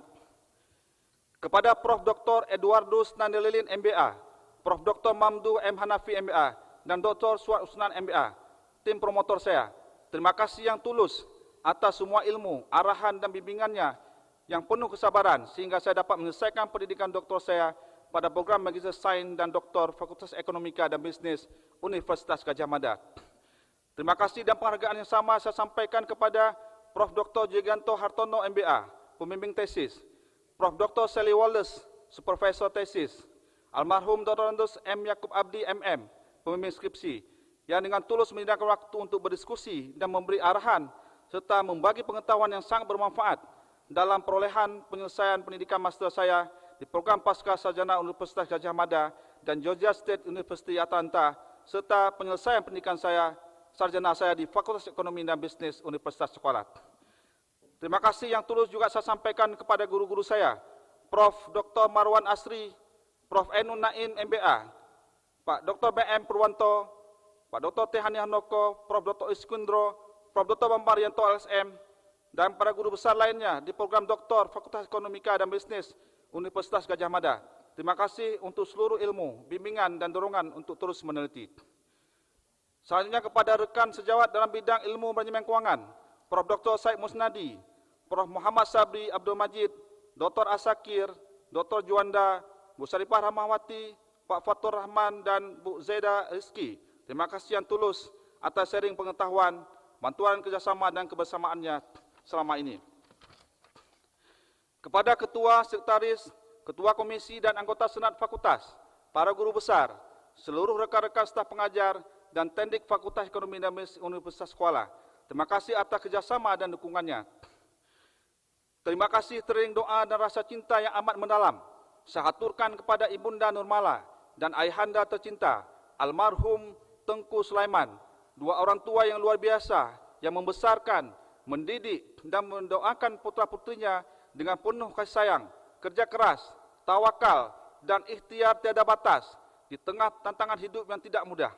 Semoga Allah Subhanahu wa Ta'ala melapangkan kubur dan mengampuni dosa serta mengasihi almarhum ayahanda tercinta sebagaimana beliau mengasihi saya. Terima kasih doa yang sama kepada almarhum dan almarhumah mertua saya, Haji Tengku Muhammad Jakfar Usman dan Ibunda Hafsah, yang semasa hidupnya selalu memberikan perhatian, nasihat, kasih sayang, dan dukungan kepada kami untuk terus berbuat yang terbaik dan bermanfaat bagi agama, kemanusiaan, bangsa, dan negara. Terima kasih untuk kakak, abang, dan adik kami tercinta beserta keluarga, almarhum Insur Mulyawati, Insur Susulawati MSI, Nurbayani Sukmawati, Abdul Salam, dan Alfiada MSI yang selalu memberi dukungan dan doa untuk keberhasilan saya. Demikian pula kepada kakak dan abang ipar, adik ipar kami beserta keluarga yang tidak dapat kami sebut satu persatu. Terima kasih atas dukungan dan persaudaraan selama ini. Kepada istriku tercinta, Khairani SPD, yang senantiasa menampingi di kala suka maupun duka. Terima kasih atas segala cinta, keikhlasan, dan dukungan yang telah diberikan selama ini. Kepada anak-anakku tersayang, Rehan Farafania SE, Muhammad Farhan Amfasa, Afifah Amfasa Putri, dan Muhammad Aikal Amfasa. Terima kasih sudah mengisi hari-hari kita dengan penuh kebersamaan dan keceriaan. Terima kasih juga atas doa dan pengertiannya. Semoga anugerah Allah Subhanahu wa Ta'ala yang kita peroleh hari ini akan membuat kita selalu bersyukur dan meningkatkan keimanan kita kepada Allah Subhanahu wa Ta'ala dengan selalu melaksanakan perintahnya dan meninggalkan segala larangannya. Akhirnya, kepada seluruh pihak yang tidak dapat kami sebut satu persatu, saya menyampaikan terima kasih dan penghargaan yang setinggi-tingginya atas doa, bantuan, dan dukungannya, baik secara langsung maupun tidak langsung. Bapak Rektor, Ketua, Sekretaris, dan anggota Senat serta hadirin yang saya muliakan. Demikian pidato pengukuhan saya. Semoga bermanfaat bagi Bapak, Ibu, dan hadirin sekalian. Kami memohon doa dan restunya sekiranya saya dapat mengemban amanah guru besar ini dengan sebaik-baiknya dan terus dapat memberikan kontribusi untuk Universitas Sakuala, bangsa dan negara Indonesia. Kami memohon maaf yang sebesar-besarnya jika dalam penyampaian pidato ini ada hal-hal yang kurang berkenan. Terima kasih atas perhatian dan kesabaran Bapak Ibu dan para hadirin dalam mengikuti acara pengukuhan ini. Semoga Allah Subhanahu wa Ta'ala merahmati kita semua dan meridai acara yang mulia ini. Hadanallahu wa iyyakum ajmain. Wassalamualaikum warahmatullahi wabarakatuh.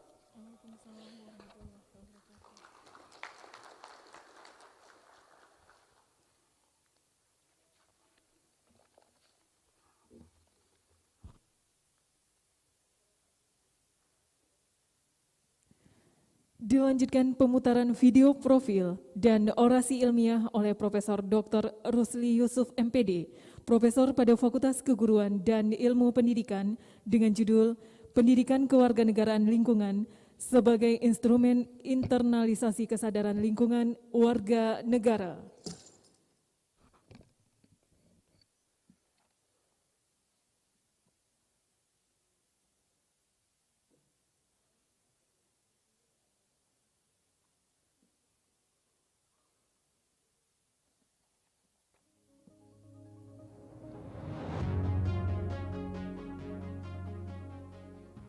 Dr. Rusli Yusuf lahir di Masjid Beah, Delima Pidi pada tanggal 10 Februari tahun 1900.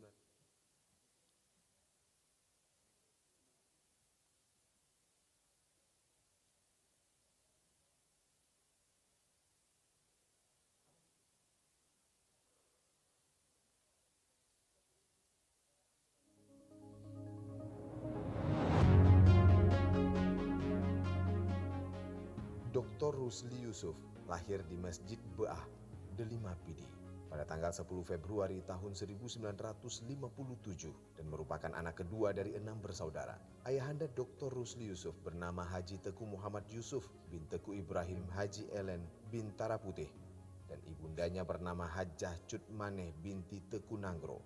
Kedua sosok penting inilah yang menjadi penyemangat utama dalam perjalanan hidup Dr. Rusli Yusuf.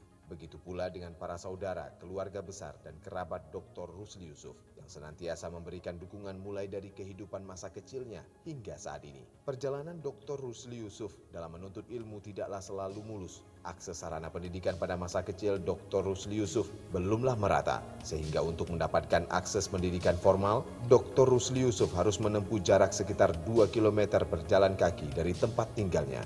Dibesarkan dalam keluarga yang kental dengan ajaran Islam, Dr. Rusli Yusuf telah belajar ilmu agama sejak usia 9 tahun. Saat menempuh pendidikan dasar di Min Rebe dan Min Kampung Are sambil menjadi santri di Ma'had Bustanul Ma'arif, Lampuh Pande Rebe yang kebetulan dipimpin oleh abuyanya Tengku Muhammad Amin di Rebe. Setelah selesai pendidikan dasar pada tahun 1970, Dr. Rusli Yusuf melanjutkan pendidikan di PGAN 6 tahun dan juga sambil bersekolah di SMAS Tengku Cikditiro, Sigli. Selesai pada tahun 1976, Dr. Rusli Yusuf merantau ke Banda Aceh dan mendapatkan kesempatan serta dukungan untuk melanjutkan pendidikan di jurusan pendidikan Sifik Hukum, Fakultas Keguruan, Universitas Syah Kuala. Selanjutnya Dr. Rusli Yusuf melanjutkan pendidikan Magister di IKIP Jakarta pada jurusan Pendidikan Kependudukan dan Lingkungan Hidup, serta gelar doktor pada tahun 2001 yang juga beliau selesaikan di Universitas Negeri Jakarta pada jurusan yang sama.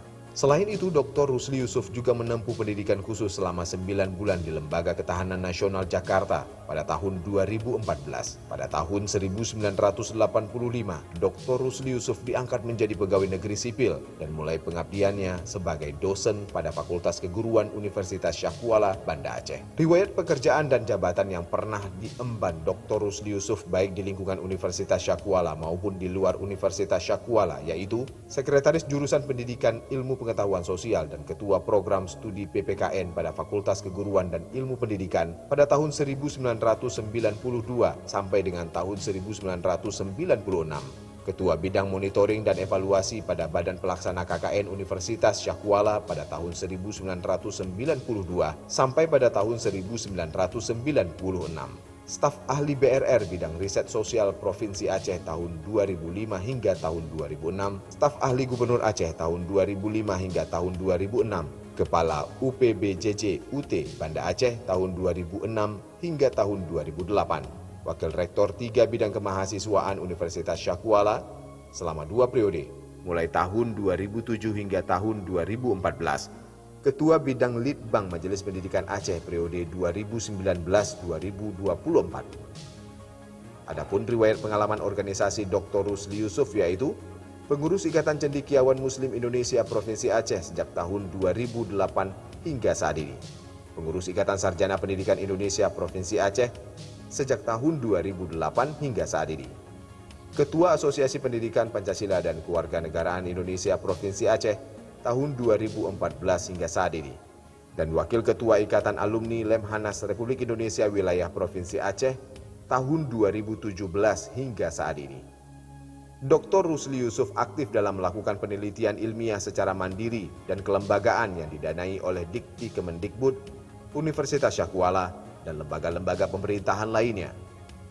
Dr. Rusli Yusuf aktif melakukan pengabdian pada masyarakat sebagai narasumber dan instruktur, baik di tingkat lokal maupun tingkat nasional.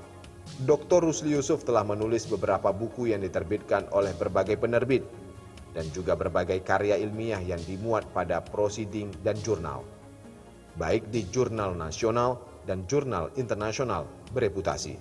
Sebagai sosok akademisi yang terus berjuang dalam dunia pendidikan, Dr. Rusli Yusuf kini telah resmi menjadi guru besar bidang ilmu pendidikan kewarganegaraan lingkungan di jurusan Pendidikan Pancasila dan Kewarganegaraan, Fakultas Keguruan dan Ilmu Pendidikan Universitas Syah Kuala, Banda Aceh.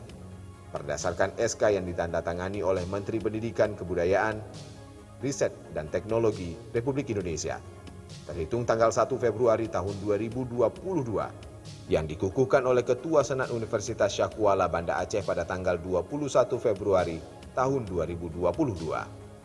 Perjalanan Profesor Rusli Yusuf tidak pernah lepas dari dukungan penuh yang diberikan oleh istri tercinta, Doktoranda Cut Yunitasari, yang pernikahan keduanya terlaksana pada tahun 1989. Rumah tangga Profesor Rusli Yusuf dan Cut Yunitasari telah dikaruniai oleh Allah Subhanahu wa Ta'ala 3 orang anak. Yang pertama, almarhumah Cut Dara Pascalia. Kedua, Teguh Muhammad Riyad. Dan yang ketiga, Cut Bulen Sabrina. Profesor Rusli Yusuf meyakini semua pencapaian yang Allah Subhanahu wa Ta'ala berikan dalam hidupnya adalah berkat kerja keras, doa, dukungan dan bantuan penuh dari orang tua, keluarga, guru, tengku, dan segenap sahabat semua. Terima kasih.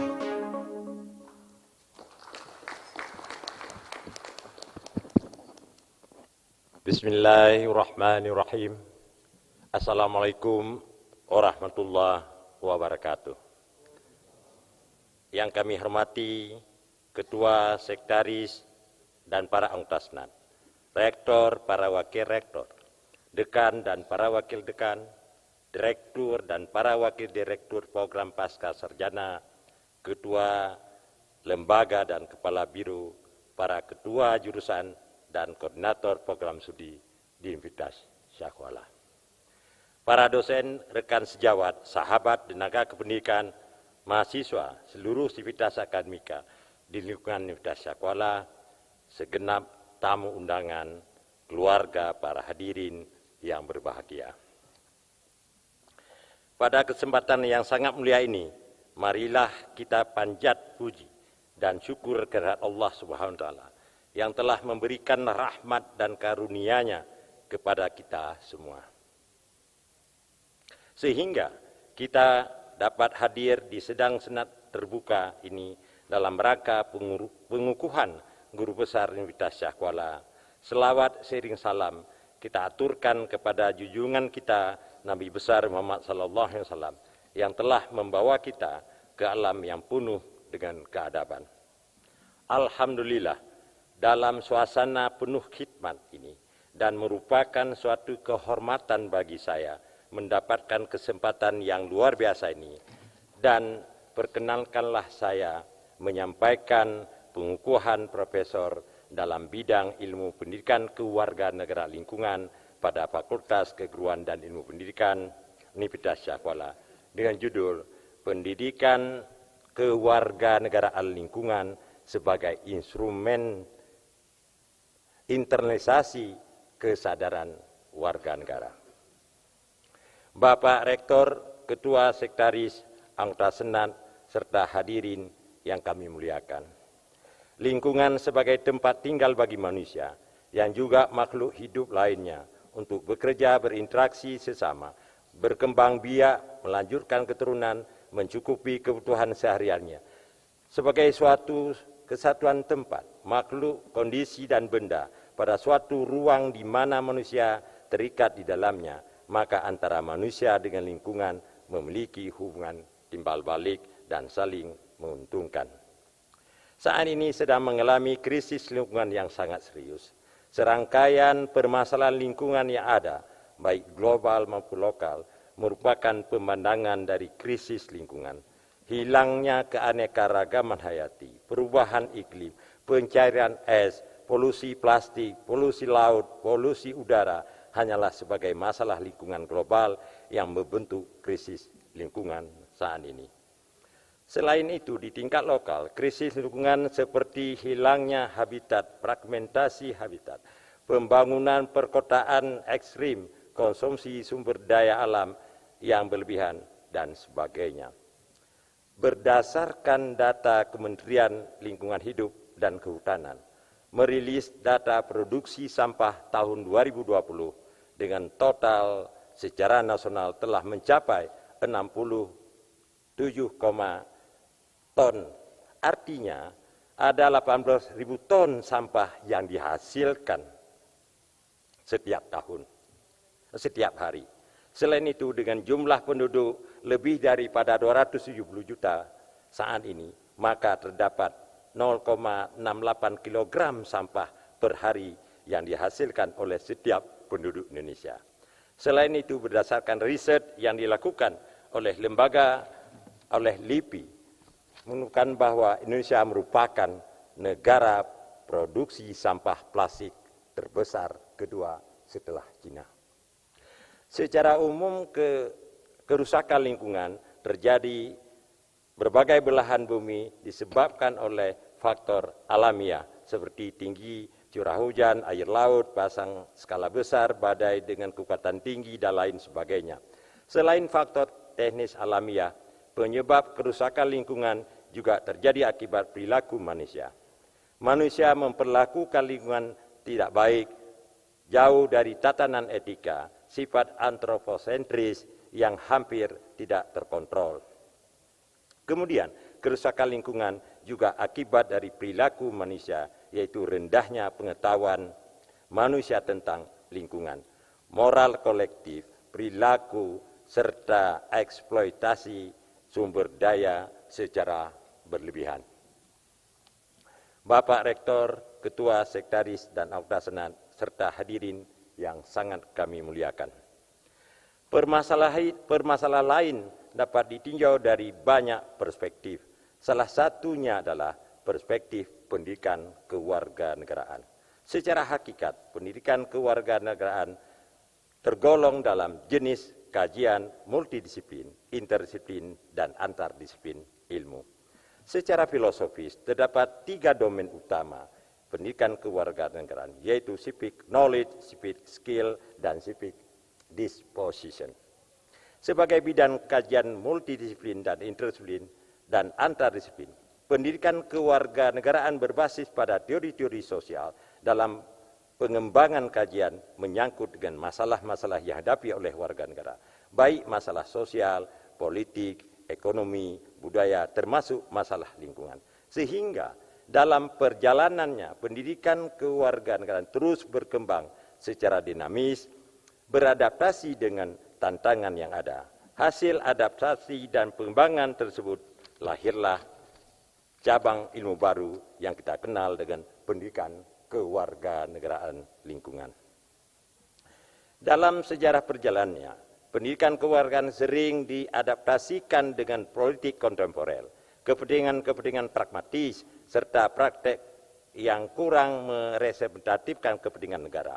Oleh sebab itu, pendidikan kewarganegaraan ke depan harus memaksimalkan pendekatan emik dan etik yang dinamis. Atas dasar itulah kelahiran pendidikan kewarganegaraan lingkungan sebagai alternatif pemecahan masalah negara dalam perspektif lingkungan.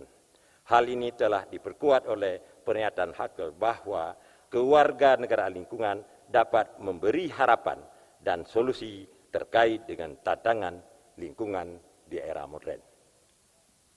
Bapak Rektor, Ketua dan Sekretaris, Anggota Senat, hadirin yang kami muliakan. Konsep kewarganegaraan lingkungan telah banyak ditemukan dalam literatur ilmiah. Di antaranya konsep tentang kewarganegaraan hijau, kewarganegaraan berkelanjutan, dan pendidikan kewarganegaraan lingkungan terintegrasi ke atas konsep pendidikan yang sudah ada sebelumnya, seperti environmental education, education for sustainable development, science education, dan citizenship education. Setiap jenis pendidikan tersebut memiliki kontribusi melalui pendekatan dimensi praktik yang spesifik. Dalam konteks ini, kesadaran warga negara terhadap lingkungan menjadi faktor penting untuk diperhatikan dan menjamin keberlangsungan pembangunan yang berkelanjutan. Sehingga rasa memiliki yang ada pada masyarakat menjadi instrumen pendidikan kewarganegaraan lingkungan. Salah satu tujuan daripada pendidikan kewarganegaraan lingkungan yaitu mempersiapkan warga negara memiliki pengetahuan, sikap, perilaku, melindungi, ikut serta dalam pelestarian lingkungan. Banyak riset yang saya lakukan di Aceh menandakan demikian. Bapak Rektor, Ketua, Sekretaris, dan Anggota Senat, serta hadirin yang kami muliakan. Dalam mendukung cakupan tujuan pendidikan kewarganegaraan lingkungan didesain dengan pendekatan pedagogis yang sesuai dengan arah pembangunan yang berkelanjutan. Beberapa pendekatan pedagogis pendidikan kewarganegaraan lingkungan. Yang pertama, pembelajaran berbasis tempat, pembelajaran berbasis masalah, pendidikan ekologi kewarganegaraan, pedagogik untuk keadilan lingkungan, pembelajaran kompetensi tindakan, pembelajaran pengabdian masyarakat, penelitian tindakan partisipatif, dan pembelajaran berbasis inquiry sosio-ilmiah. Pentingnya kewarganegaraan lingkungan telah mendapat pengakuan sehingga harus terintegrasi dalam kebijakan dan rencana strategis pendidikan ke depan. Beberapa di antaranya adalah lembaga pendidikan formal perlu memposisikan diri sebagai agen perubahan dalam mewujudkan tata kelola lingkungan yang baik melalui pendekatan terpadu dan holistik. Pemerintah perlu mereorientasikan kembali rencana strategi pendidikan kewarganegaraan lingkungan melalui internalisasi nilai-nilai lingkungan dalam kurikulum. Aktivitas pembelajaran yang dilaksanakan ke depan seyogyanya berorientasi pada internalisasi nilai-nilai kesadaran dan kepekaan terhadap lingkungan. Para pendidik harus memposisikan diri sebagai kurikulum tersembunyi, hidden curriculum, dalam proses pembelajaran pendidikan kewarganegaraan. Mainstreaming pendidikan kewarganegaraan lingkungan dapat dilakukan melalui pemodelan rekayasa ilmiah dalam upaya memperkuat body knowledge pendidikan kewarganegaraan lingkungan. Selanjutnya, desain penelitian pendidikan kewarganegaraan lingkungan diintegrasikan dalam setiap mata pelajaran dengan kajian dan teori yang mendukungnya. Bapak Rektor, Ketua dan Sekretaris Anggota Senat yang saya muliakan, saya menyadari bahwa capaian jabatan profesor yang saya raih hari ini adalah anugerah yang sangat luar biasa dari Allah SWT dan juga tidak lepas dari semua bantuan berbagai pihak. Maka pada kesempatan ini yang mulia ini, perkenalkanlah saya mengaturkan ucapan terima kasih yang sebesar-besarnya dan penghargaan yang setinggi-tingginya. Yang pertama kepada Menteri Pendidikan, Kebudayaan, Riset dan Teknologi Bapak Nadiem Makarim yang telah memberikan kepercayaan kepada saya untuk mengangkut jabatan fungsional profesor dalam bidang ilmu pendidikan kewarganegaraan lingkungan. Bapak Rektor, Bapak Dr. Samsur Rizal, beserta para wakil rektor yang telah memberikan kesempatan, kepercayaan, dan memfasilitasi pengusulan jabatan fungsional guru besar saya. Ketua Senat, Profesor Dr. Yusuf Abu Bakar, Sekretaris Senat, Profesor Dr. Marwan, terima kasih untuk segalanya. Ketua Senat, Ketua DIM PAK, Prof. Mustanil, Prof. Wardi, terima kasih atas segalanya. Ketua Penelitian dan Pengabdian kepada Masyarakat, Prof. Taufik, terima kasih atas fasilitas penelitian yang selama ini diberikan kepada saya. Dekan Fakultas Keguruan dan Ilmu Pendidikan, Dr. Samsur Rizal, beserta para wakil dekan, terima kasih sebesar-besarnya atas bantuan, kepercayaan, dukungan yang luar biasa serta membantu kelancaran proses pengusulan dokumen serta kenaikan guru besar saya. Apresiasi yang sampaikan kepada guru-guru saya Pak Mas Amin dan PGA, DPD, telah mengawali dan memberikan dasar ilmu pengetahuan kepada saya, penghargaan setingginya. Juga saya sampaikan kepada Ketua Jurusan Pendidikan Pancasila dan Kewarganegaraan Bapak Dr. Muhammad Yunus dan seluruh staf pengajar pada jurusan PPKN dan di Fakultas Keguruan dan Ilmu Pendidikan. Staf pengajar program Pasca Sarjana, PIPS, program Magister, kepada guru saya Profesor Dr. Made Putrawan dan Lisna Lubis yang telah membimbing saya waktu saya mengikuti program doktor di Universitas Negeri Jakarta. Terima kasih atas arahan dan bimbingan yang luar biasa kepada Profesor Dr. Dasim Budiman dan Profesor Nadiroh, MPD, yang telah mau mereview karya ilmiah saya sehingga saya bisa mengusulkan menjadi guru besar. Kepada seluruh rekan-rekan staf pengajar Fakultas Keguruan dan Pendidikan dan teman-teman lain di Universitas Sekolah, terima kasih atas bantuan selama ini yang saya tidak mungkin sebutkan satu persatu.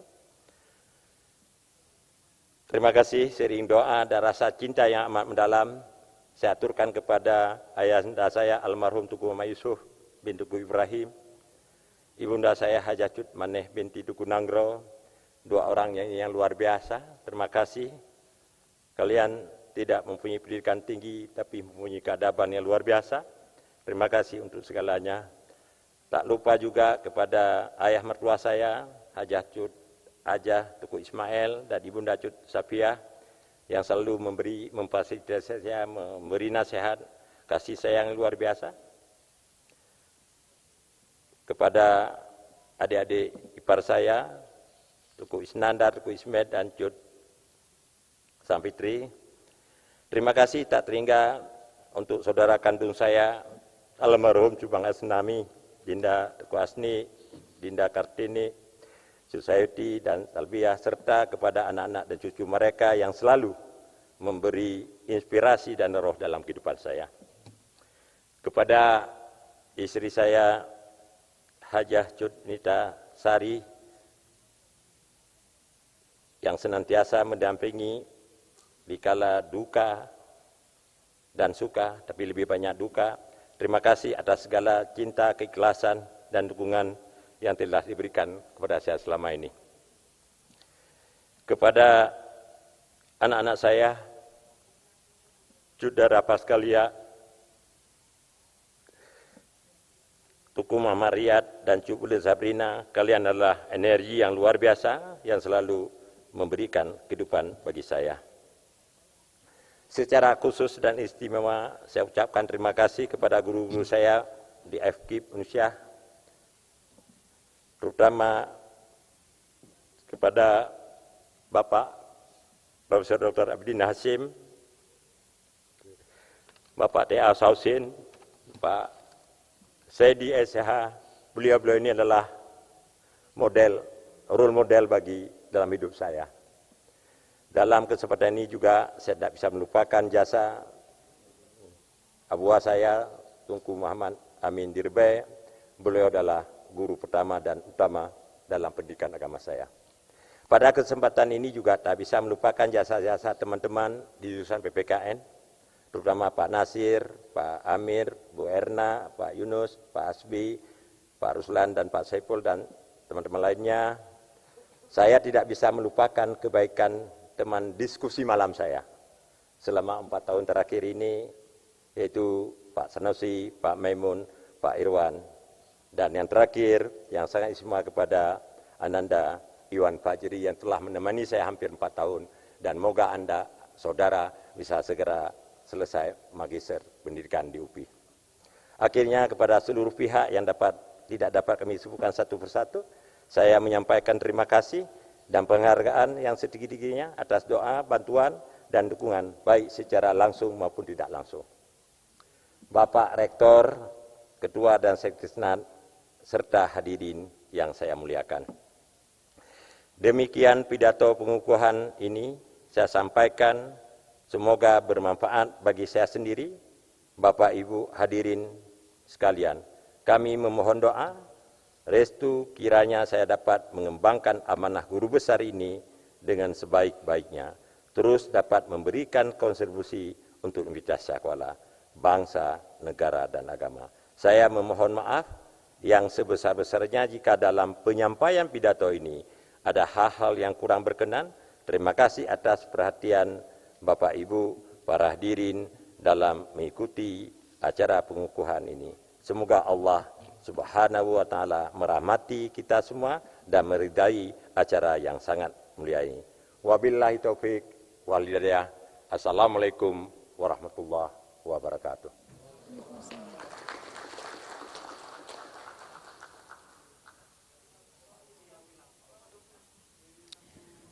Dan selanjutnya pemutaran video profil dan orasi ilmiah oleh Profesor Dr. Insinyur Hammam Riza MSc, Profesor pada Fakultas Teknik dengan judul Lompatan Inovasi Teknologi Kecerdasan Artifisial Menuju Indonesia 2045.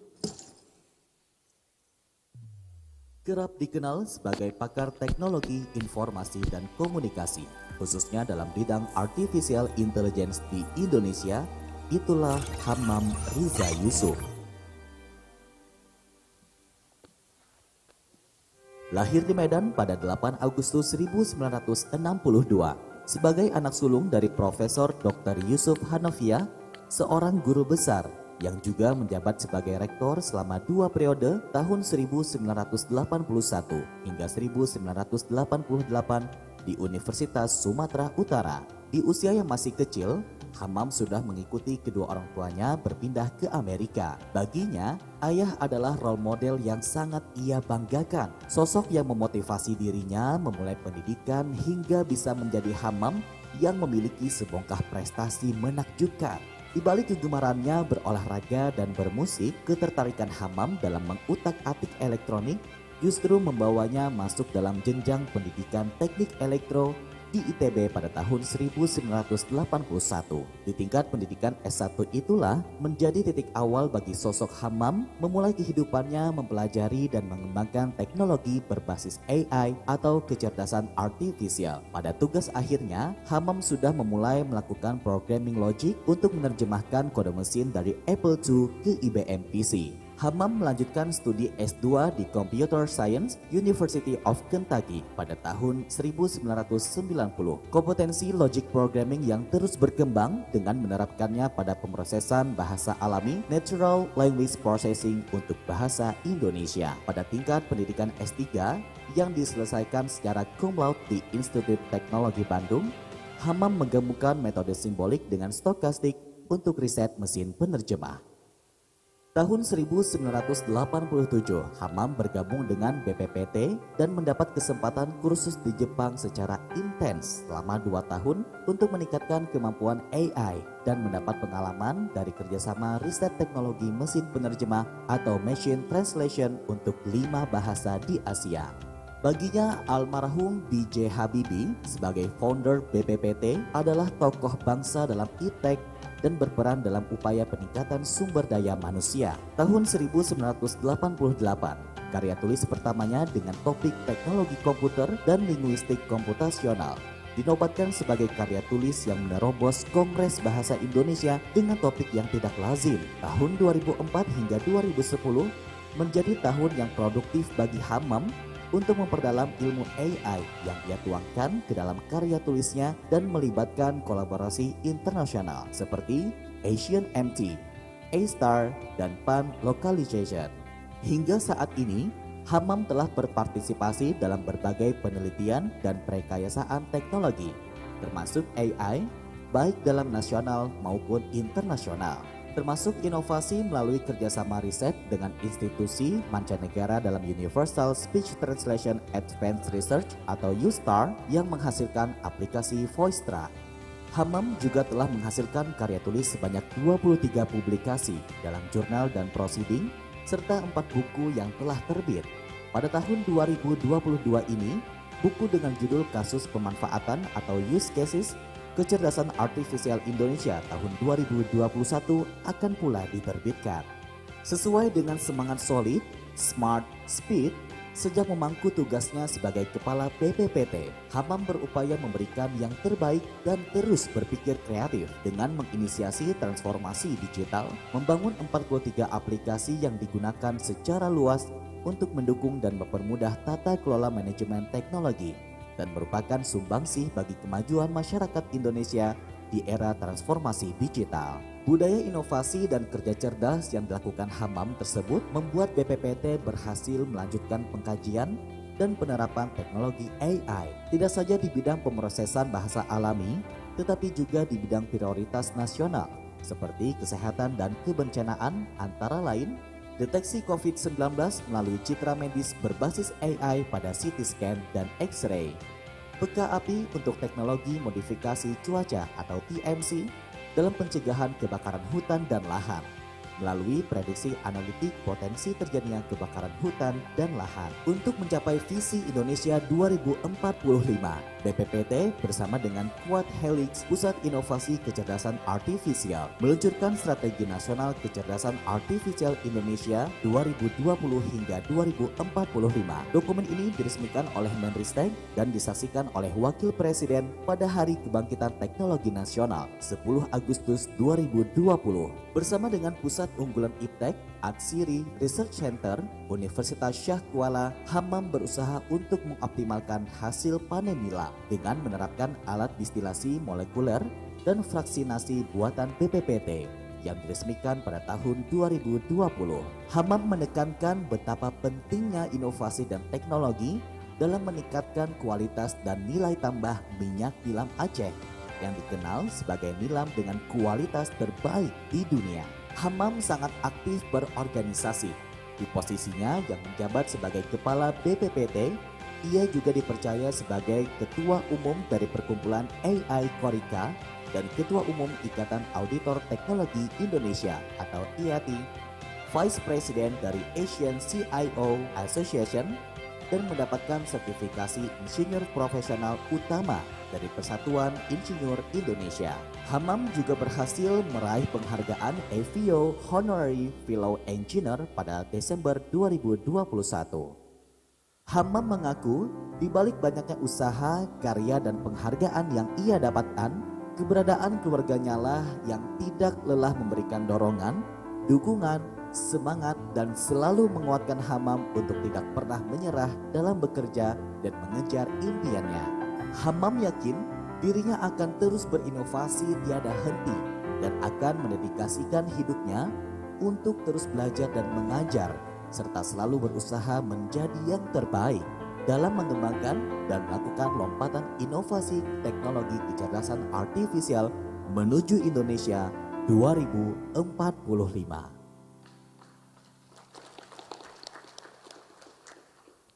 Bismillahirrahmanirrahim.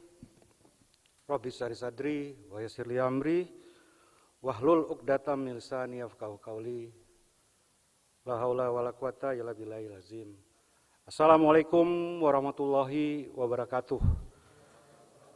Selamat pagi dan salam sehat untuk kita semua. Alhamdulillahirabbil alamin wassalatu wassalamu ala asrofil anbiya'i wal mursalin wa ala alihi wa ashabihi ajmain. Yang saya hormati dan saya banggakan Ketua, Sekretaris, dan para anggota Senat Universitas Syah Kuala. Yang saya hormati Bapak Rektor dan para Wakil Rektor Universitas Syah Kuala, Dekan dan para Wakil Dekan, Direktur dan para Asisten Direktur Program Pascasarjana, para Ketua dan Sekretaris Lembaga, para Ketua Jurusan, Sekretaris Jurusan, dan Koordinator Program Studi, para dosen, teman sejawat, sahabat, tenaga kependidikan, seluruh sivitas akademika di lingkungan Universitas Syah Kuala, segenap para tamu undangan, keluarga, serta hadirin yang berbahagia yang hadir langsung maupun secara daring. Pertama-tama marilah kita panjatkan puji syukur kehadirat Allah Subhanahu wa taala, Tuhan yang Maha Esa yang selalu memberikan limpahan rahmat dan karunia-Nya untuk kita semua sehingga kita dapat hadir pada acara sidang Senat terbuka dalam rangka pengukuhan profesor di Universitas Syah Kuala. Salawat dan salam mari kita sama-sama kita sampaikan kepada junjungan kita Rasulullah Muhammad SAW, Nabi akhir zaman yang telah membawa Al-Quran untuk menjadi tuntunan umat manusia dalam mengarungi kehidupan dunia dan akhirat, yang telah menjadi suri tauladan bagi kita semua dan mengajarkan ilmu yang bermanfaat bagi kehidupan manusia. Pada kesempatan ini, izinkanlah saya menyampaikan pidato pengukuhan saya yang berjudul Lompatan Inovasi Teknologi Kecerdasan Artifisial Menuju Indonesia 2045. Rektor, Ketua Senat, para anggota Senat, dan para hadirin yang saya muliakan. Teknologi adalah sumber inovasi dan penghela pertumbuhan ekonomi suatu negara. Teknologi kecerdasan artifisial sangat berkembang pesat dan membuat dampak yang besar di seluruh dunia melalui pemanfaatannya di lingkungan pribadi, komunitas bisnis, dan bahkan berpengaruh pada proses politik. Demikian juga, di samping kecerdasan artifisial, di USK ini kita mengampu program studi S2 kecerdasan buatan. Teknologi Big Data, Internet of Things, dan Cloud Computing menjadi ciri dari kemajuan era revolusi industri yang menghasilkan augmented reality, human computer interface, fraud detection, hingga kepada natural language processing dengan pemanfaatan chatbot. World Economic Forum telah menyatakan bahwa kecerdasan artifisial merupakan teknologi yang mendorong revolusi industri keempat. Demikian juga terhadap pembentukan masyarakat 5.0. Pada revolusi industri 3.0, manusia baru mengenal teknologi internet yang memberikan keterbukaan informasi dan kemudahan komunikasi. Seiring dengan perkembangan teknologi, pemanfaatan teknologi 4.0 ini semakin besar perannya dalam kehidupan manusia yang mengintegrasikan cyber physical system. Kecerdasan artifisial tengah mempengaruhi semua disiplin keilmuan, baik itu ekonomi maupun industri.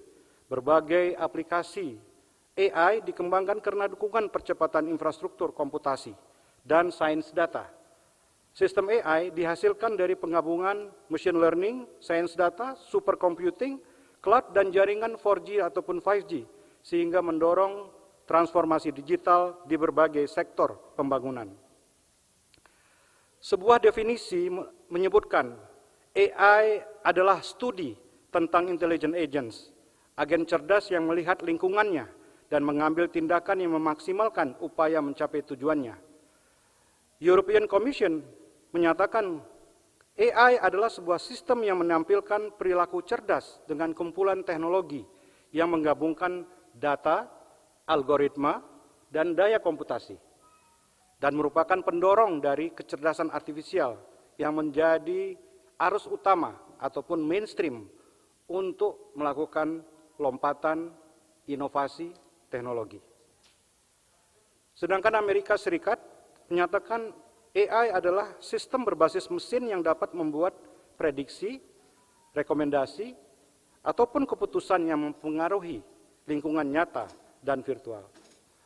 Sebuah visualisasi dari sistem cerdas yang generik dapat digambarkan dengan interaksi AI dengan lingkungannya melalui cara mengumpulkan, menafsirkan, dan memproses persepsi yang diperolehnya melalui beberapa sensor. Dari hasil pemrosesan data tersebutlah sistem ini membuat keputusan ataupun tindakan, actions, yang selanjutnya dilakukan melalui beberapa aktuator terhadap lingkungannya. Teknologi kecerdasan artifisial berkembang pesat dengan adanya machine learning maupun deep learning yang sering disebut sebagai bagian daripada machine learning dalam taksonomi artificial intelligence.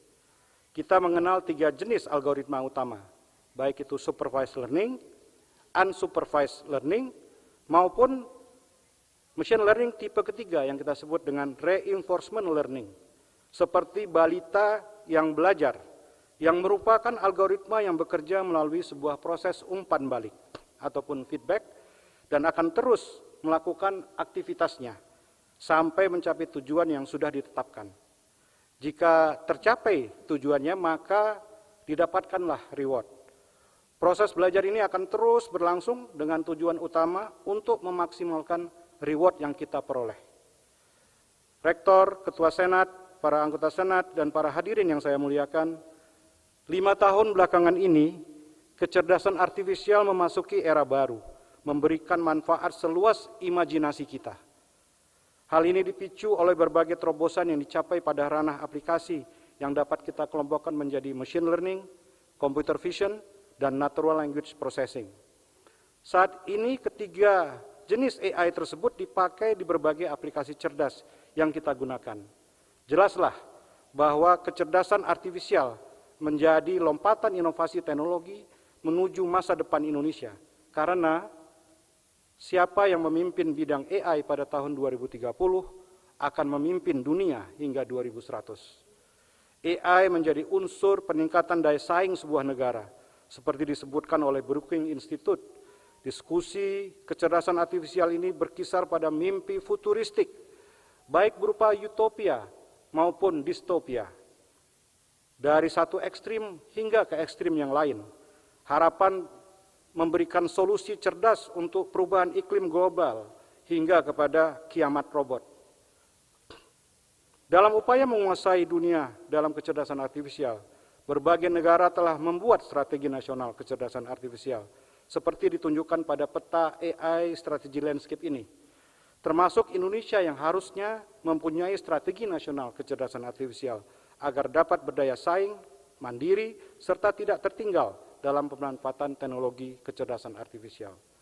Rektor, Ketua Senat, para anggota Senat, serta para undangan yang saya muliakan, pada tahun 2020, di tengah situasi sulit di awal pandemi COVID-19, BPPT bersama Quad Helix berbagai institusi, pemerintah, universitas, termasuk Universitas Syah Kuala, Lembaga Litbang Jirap, industri serta komunitas telah berhasil merumuskan Strategi Nasional Kecerdasan Artifisial Indonesia 2020-2045 yang kita kenal dengan Stranas KA. Rumusan strategi nasional ini menjadi arah kebijakan nasional untuk kesiapsiagaan dan perencanaan nasional agar mampu memanfaatkan secara optimal perkembangan teknologi di tanah air. Stranas Kecerdasan Artifisial telah diluncurkan pada Hari Kebangkitan Teknologi Nasional 10 Agustus 2020 dan menandai kesiapan pemerintah dalam menyiapkan regulasi dan kebijakan penguasaan teknologi AI, pengembangan talenta nasional, mengembangkan penelitian dan perekayasaan yang potensial, mempertahankan daya saing ekonomi yang didukung dengan pemanfaatan kecerdasan artifisial yang bertanggung jawab. Stranas Kecerdasan Artifisial Indonesia telah menetapkan visi yaitu AI to Indonesia Vision 2045 dengan 4 buah misi yang selaras dan memiliki area fokus sebagai aspek penting yang dipilih untuk mengatasi permasalahan yang mendasar dalam pengembangan teknologi kecerdasan artifisial di Indonesia. Area fokus itu terdiri dari etika dan kajian kebijakan, infrastruktur dan data, pengembangan talenta, riset dan inovasi industri.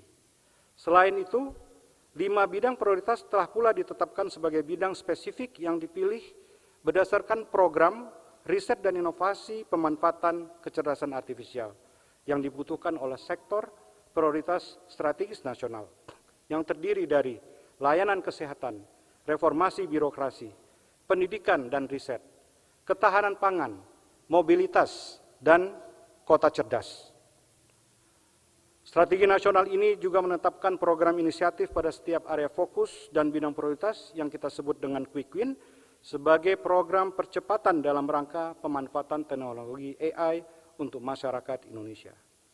Rektor, Ketua Senat, dan para anggota Senat, serta para undangan yang saya muliakan, untuk melakukan lompatan inovasi teknologi kecerdasan artifisial Indonesia, tentu kita harus dapat menyiapkan jawaban terhadap berbagai permasalahan yang kita sebut dengan use case kecerdasan artifisial.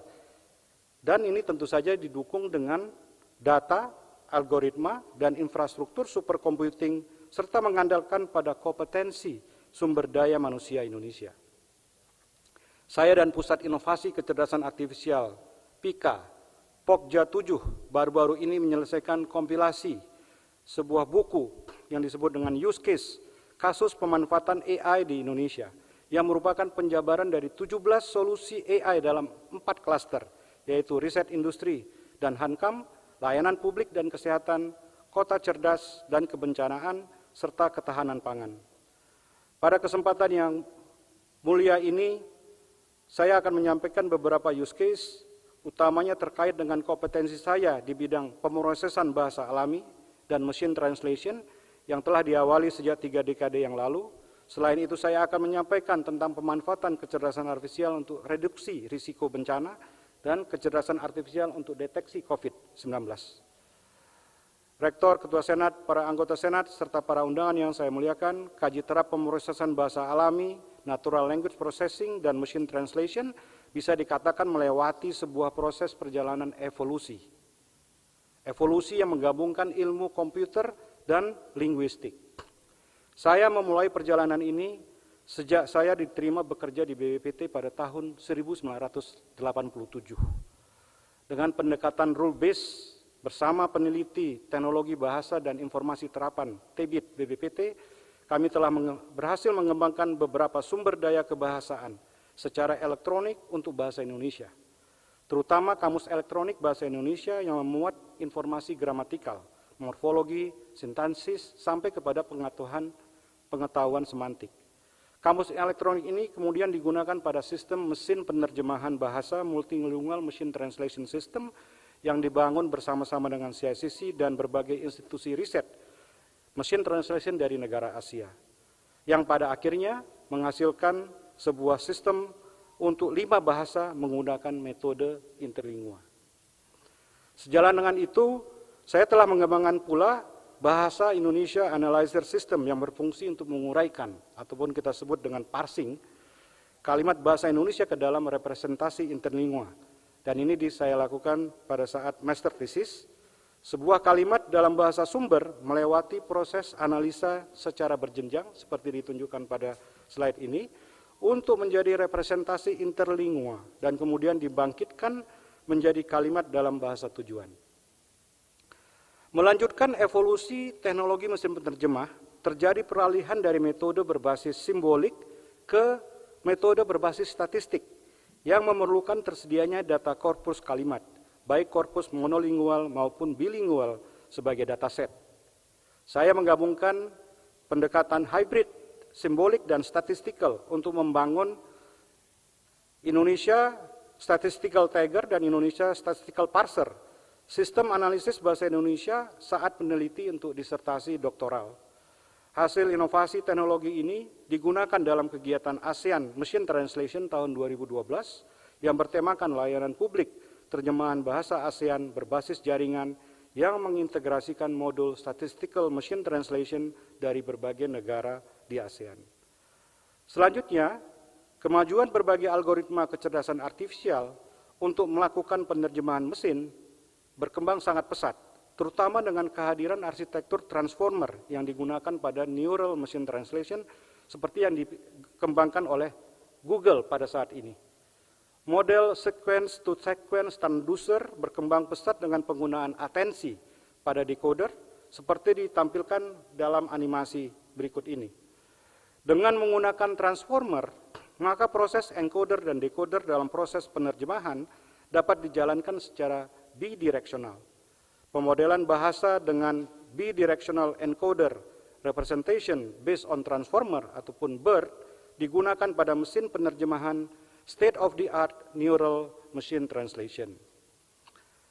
Bapak Rektor, Ketua Senat, dan para anggota Senat, serta para undangan yang saya muliakan, kecerdasan artifisial juga digunakan untuk pengenalan wicara ataupun speech recognition.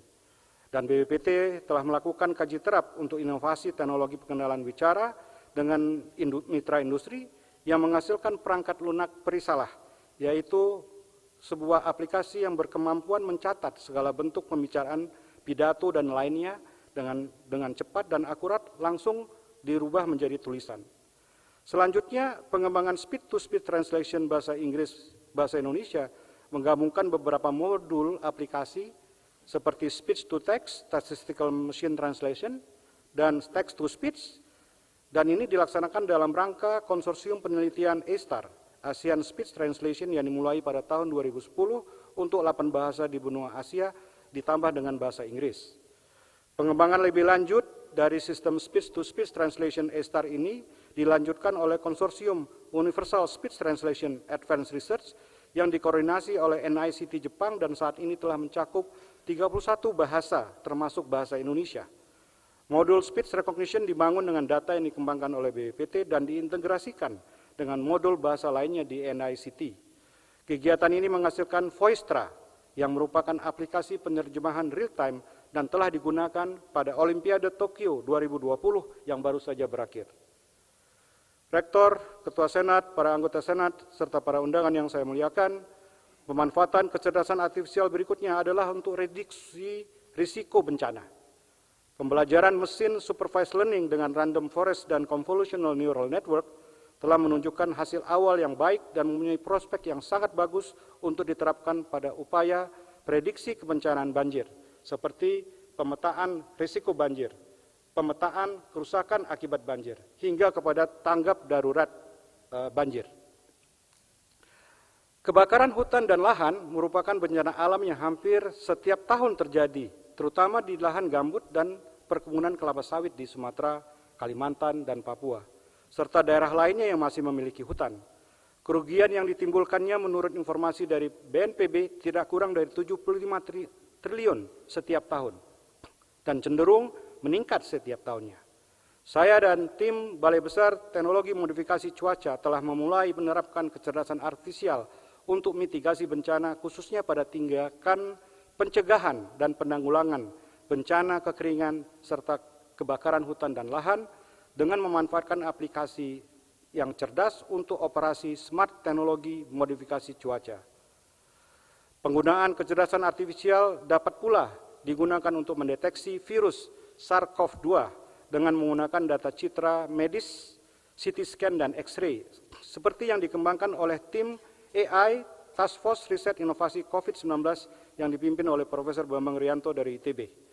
Aplikasi ini berfungsi sebagai decision support system bagi radiolog dan digunakan melengkapi hasil testing berbasis PCR dan rapid diagnostic test antibody ataupun antigen. Analisa citra CT scan menggunakan metode machine learning dalam mendeteksi COVID-19, sedangkan analisa X-ray menggunakan deep learning untuk menentukan adanya paparan virus corona di paru-paru seseorang. Saat ini, kecerdasan artifisial banyak digunakan untuk bidang kesehatan. AI digunakan sebagai piranti bantu dalam perancangan obat dan vaksin, yang antara lain meliputi desain obat secara molekuler berbasis data genomik, analisa struktur, fungsi, dan sintesa zat kimia organik, dan sistem cerdas untuk pembuatan bahan baku obat. Kedepan, pemanfaatan kecerdasan artifisial akan banyak digunakan untuk kedokteran presisi ataupun precision medicine yang mengacu pada analisis data genomik. Sebagai akhir dari orasi ini, ingin saya sampaikan bahwa perkembangan teknologi kecerdasan artifisial tidak terlepas dari teknologi A, B, C, dan D. AI, blockchain, cloud, dan data science yang begitu pesat. Hal ini menuntut kita untuk terus berbenah, menyiapkan sumber daya manusia, sarana dan prasarana pendukung, menyiapkan para lulusan agar mampu menghadapi perkembangan dari teknologi tersebut. Di era revolusi industri 4.0, pemanfaatan kecerdasan artifisial dan sains data menjadi keniscayaan. Untuk itu, dalam upaya mewujudkan visi Universitas Syah Kuala sebagai universitas yang inovatif, mandiri, dan terkemuka, diperlukan penguatan dalam riset dan pendidikan, khususnya dalam kecerdasan artifisial dan sains data. Kita harus terus berpacu, sehingga kita menjadi unggul dan berdaya saing. Pengabdian saya sebagai guru besar tentu untuk memperkuat USK, khususnya Prodi S2 Kecerdasan Buatan, Teknik Elektro dan Komputer, serta Informatika.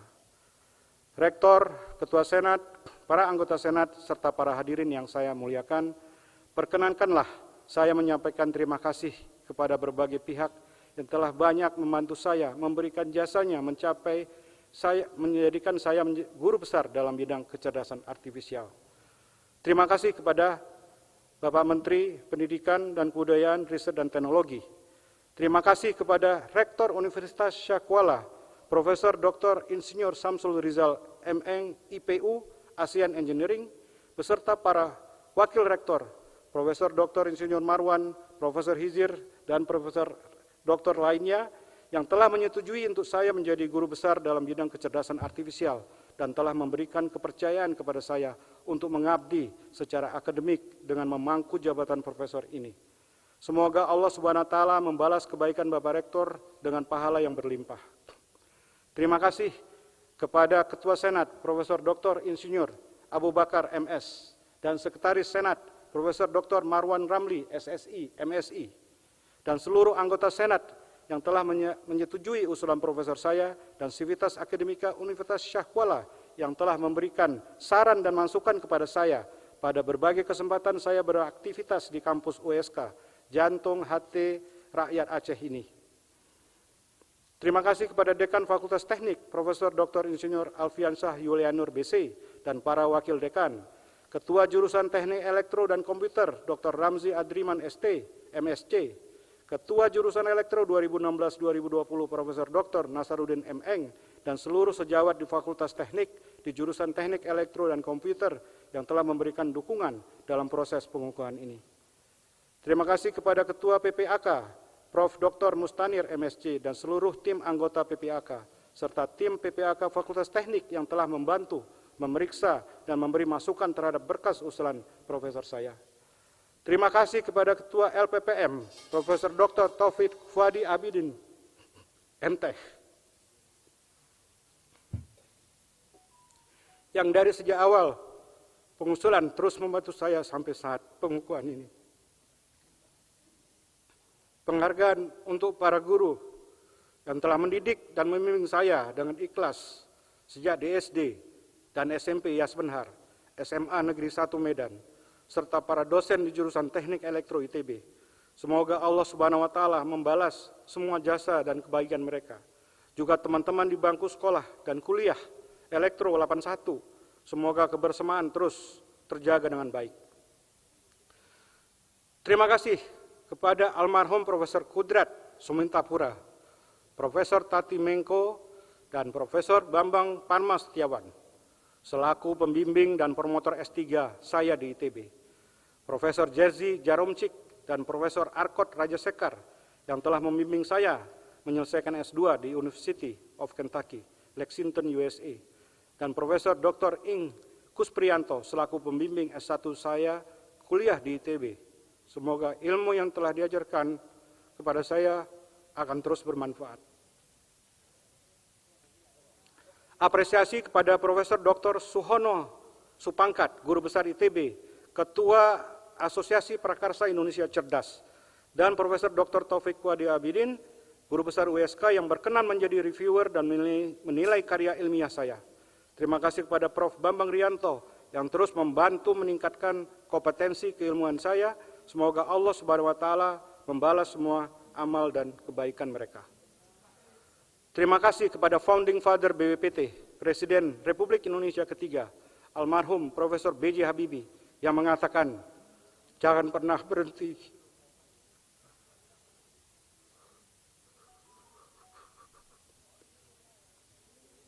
Teruslah berjuang.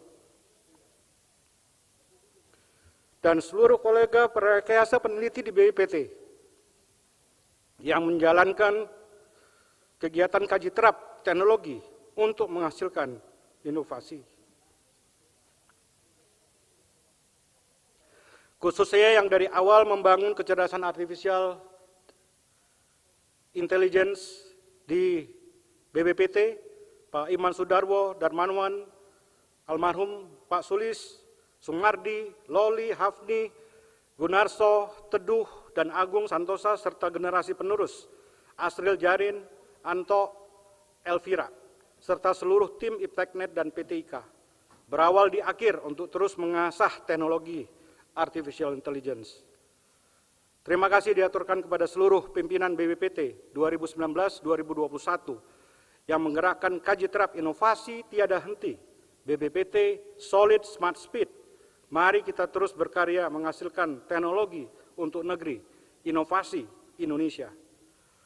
Kepada para rekan sejawat yang menjadi rekan seperjuangan di Indonesia Association of Computational Linguistics, Asian Federation of NLP, dan Oriental Kokosda, Profesor Satoshi Nakamura dari NICE Jepang, Profesor Haizo Lee dari NUS Singapura, Dr. Chai Utiwachai dari NECTEC Thailand, Profesor Syam Agrawal dari IIT India, Profesor Luang Chimay dari Vietnam, Profesor Yoshiki Mikami, dan Profesor Koichi Ashida dari IST Jepang. Terima kasih kepada para sahabat pendiri kolaborasi riset dan inovasi kecerdasan artifisial, Profesor Bambang Brojonegoro, Dr. Indra Utoyo, Profesor Bambang Rianto, Dr. Hari Budiarto, Indra Kesuma, dan Medi Fitranto. Mari terus kita bersama-sama menggerakkan poros orkestrasi Quad Helix kecerdasan artifisial Indonesia. Secara khusus pada kesempatan yang berbahagia ini, dengan sepenuh hati saya mengucapkan terima kasih yang sebesar-besarnya kepada ayahanda tercinta, Profesor Dr. Yusuf Hanafiah, SPOG, dan ibunda tercinta Hajah Nurleli Junet Yusuf, yang telah membesarkan dan mendidik saya dengan penuh kasih sayang semenjak saya kecil, selalu mendidik dan mengajarkan hal yang terbaik, memberi motivasi untuk terus belajar, berkarya, dan beribadah. Semoga Allah Subhanahu wa Ta'ala selalu melimpahkan rahmat dan karunia-Nya kepada orang tua kami tercinta. Amin ya Rabbal Alamin.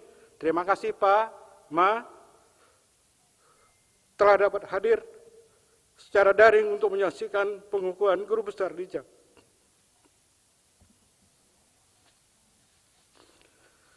Kepada istri Aryani Triana yang saya kasihi, terima kasih atas semua doa, dukungan, dan pengorbanan yang telah diberikan. Dengan tulus ikhlas, ketika ada kejenuhan, ada kekecewaan, dan patah semangat menghampiri, terus mendampingi dan menyemangati abang dengan penuh kasih, baik suka maupun duka.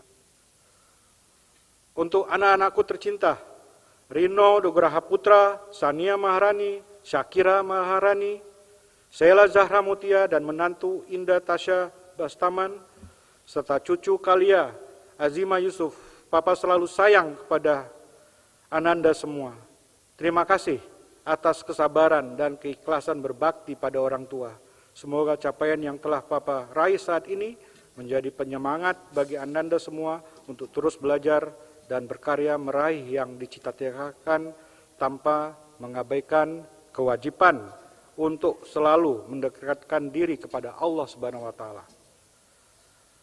Kepada semua adik-adik yang saya sayangi, Elvi Andriani, Profesor Nelval Karmila Yusuf, Melda Novita Yusuf, dan seluruh ipar, Amal Bakti Pulungan, Fahri Hasbalah, Irsan Nasution, yang selalu memberi dukungan dan doa, serta terus memberi semangat dan dorongan yang untuk maju.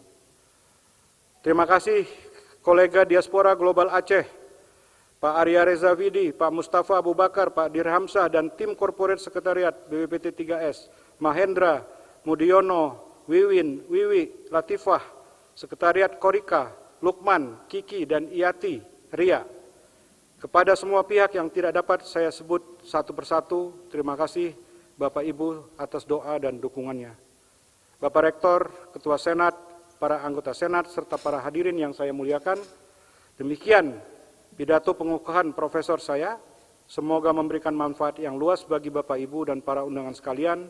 Mohon maaf jika terdapat kata dan tindakan yang kurang berkenan dalam penyampaian pidato pengukuhan ini. Terima kasih. Hasbunallah wa ni'mal wakil, nikmal maulah wa ni'man nasir. Wabillahi taufiq wal hidayah.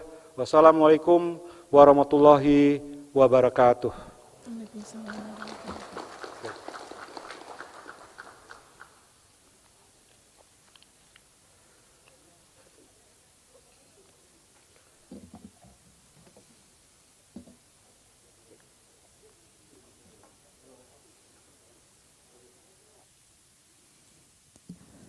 Pengukuhan Profesor oleh Ketua Senat Universitas Siah Kuala kepada Profesor Dr. Faisal SEMSI MA, Profesor Dr. Rusli Yusuf MPD, dan Profesor Dr. Insinyur Hamam Riza MSc. Kami mohon untuk berdiri dan memakai kalung jabatan Profesor.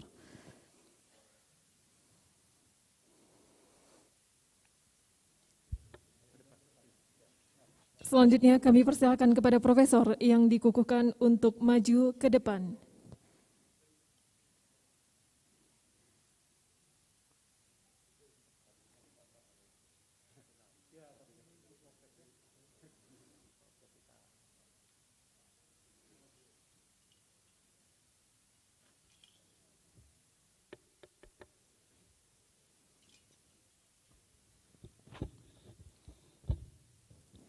Ketua Senat dimohon untuk mengukuhkan Profesor.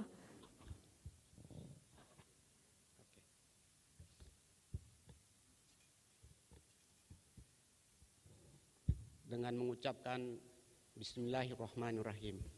Pada hari ini Senin 21 Februari tahun 2022, Ketua Senat Universitas Syah Kuala dengan resmi mengukuhkan saudara.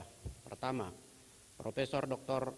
Faisal SE MSI MA sebagai profesor dalam bidang ilmu manajemen keuangan Fakultas Ekonomi dan Bisnis.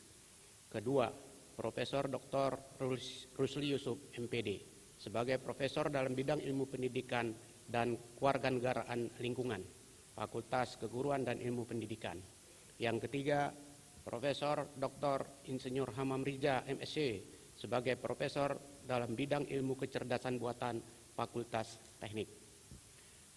Sesuai dengan keputusan Menteri Pendidikan, Kebudayaan, Riset dan Teknologi Republik Indonesia dan keputusan Rektor Universitas Syah Kuala, kami percaya saudara dapat mengemban amanah jabatan profesor saudara dengan sebaik-baiknya. Semoga Allah Subhanahu wa Ta'ala senantiasa merahmati kita semua. Banda Aceh, 21 Februari 2022, Ketua Senat Universitas Syah Kuala, Profesor Dr. Insinyur Abu Bakar MS. Terima kasih. Dilanjutkan dengan foto bersama.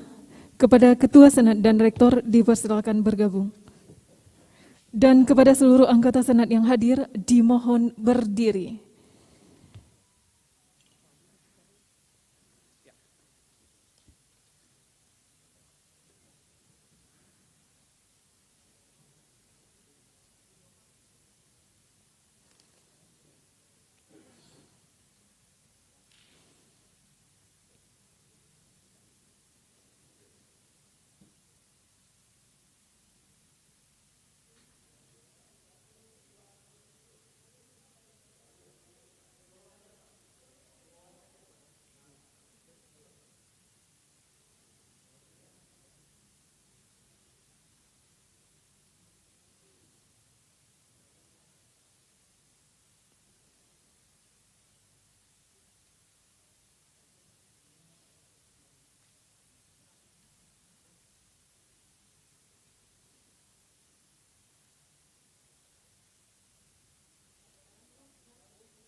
Ketua Senat, Rektor, dan Profesor yang dikukuhkan dimohon kembali ke tempat dan kepada anggota Senat dipersilakan duduk kembali.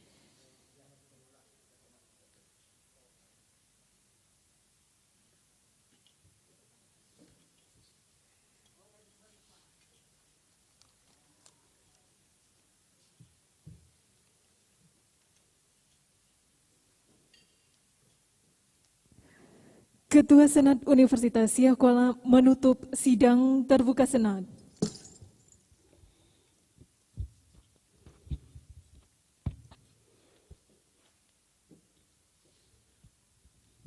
Hadirin yang kami muliakan, izinkan kami menyampaikan penghargaan dan terima kasih atas kesabaran dalam mengikuti seluruh acara sidang terbuka Senat pada hari ini, sambil menyampaikan syukur alhamdulillah atas pengukuhan Profesor Dr. Faisal SE MSI MA, Profesor Fakultas Ekonomi dan Bisnis, Profesor Dr. Rusli Yusuf MPD, Profesor Fakultas Keguruan dan Ilmu Pendidikan, dan Profesor Dr. Insinyur Hamam Rija MSc, Profesor Fakultas Teknik, tanggal 21 Februari 2022 kami tutup dengan resmi.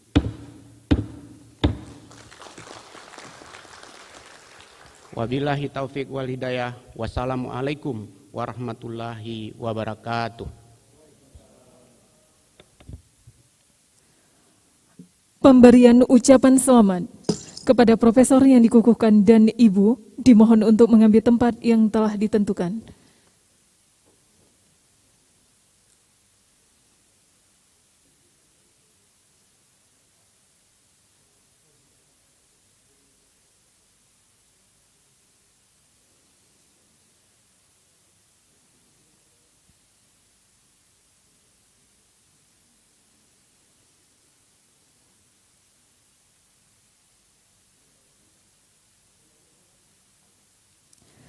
Pemberian ucapan selamat didahului oleh Rektor beserta Ibu, Ketua dan anggota Senat, serta diikuti oleh undangan lainnya.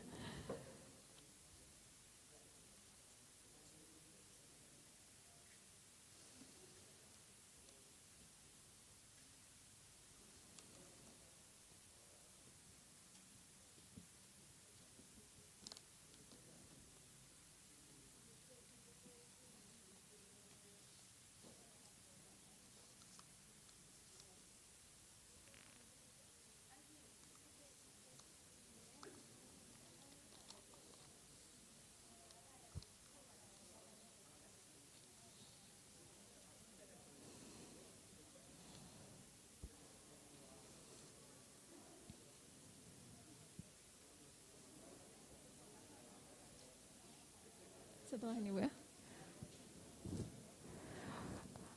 Hadirin sekalian yang berbahagia, demikianlah serangkaian acara pengukuhan Profesor Dr. Faisal SE MSI MA, Profesor pada Fakultas Ekonomi dan Bisnis, Profesor Dr. Rusli Yusuf MPD, Profesor pada Fakultas Keguruan dan Ilmu Pendidikan, dan Profesor Dr. Insinyur Hamam Riza MSc, Profesor pada Fakultas Teknik Universitas Siah Kuala. Atas perhatiannya kami ucapkan terima kasih. Mohon maaf atas segala kekurangan. Wabillahi taufik wal hidayah. Wassalamualaikum warahmatullahi wabarakatuh.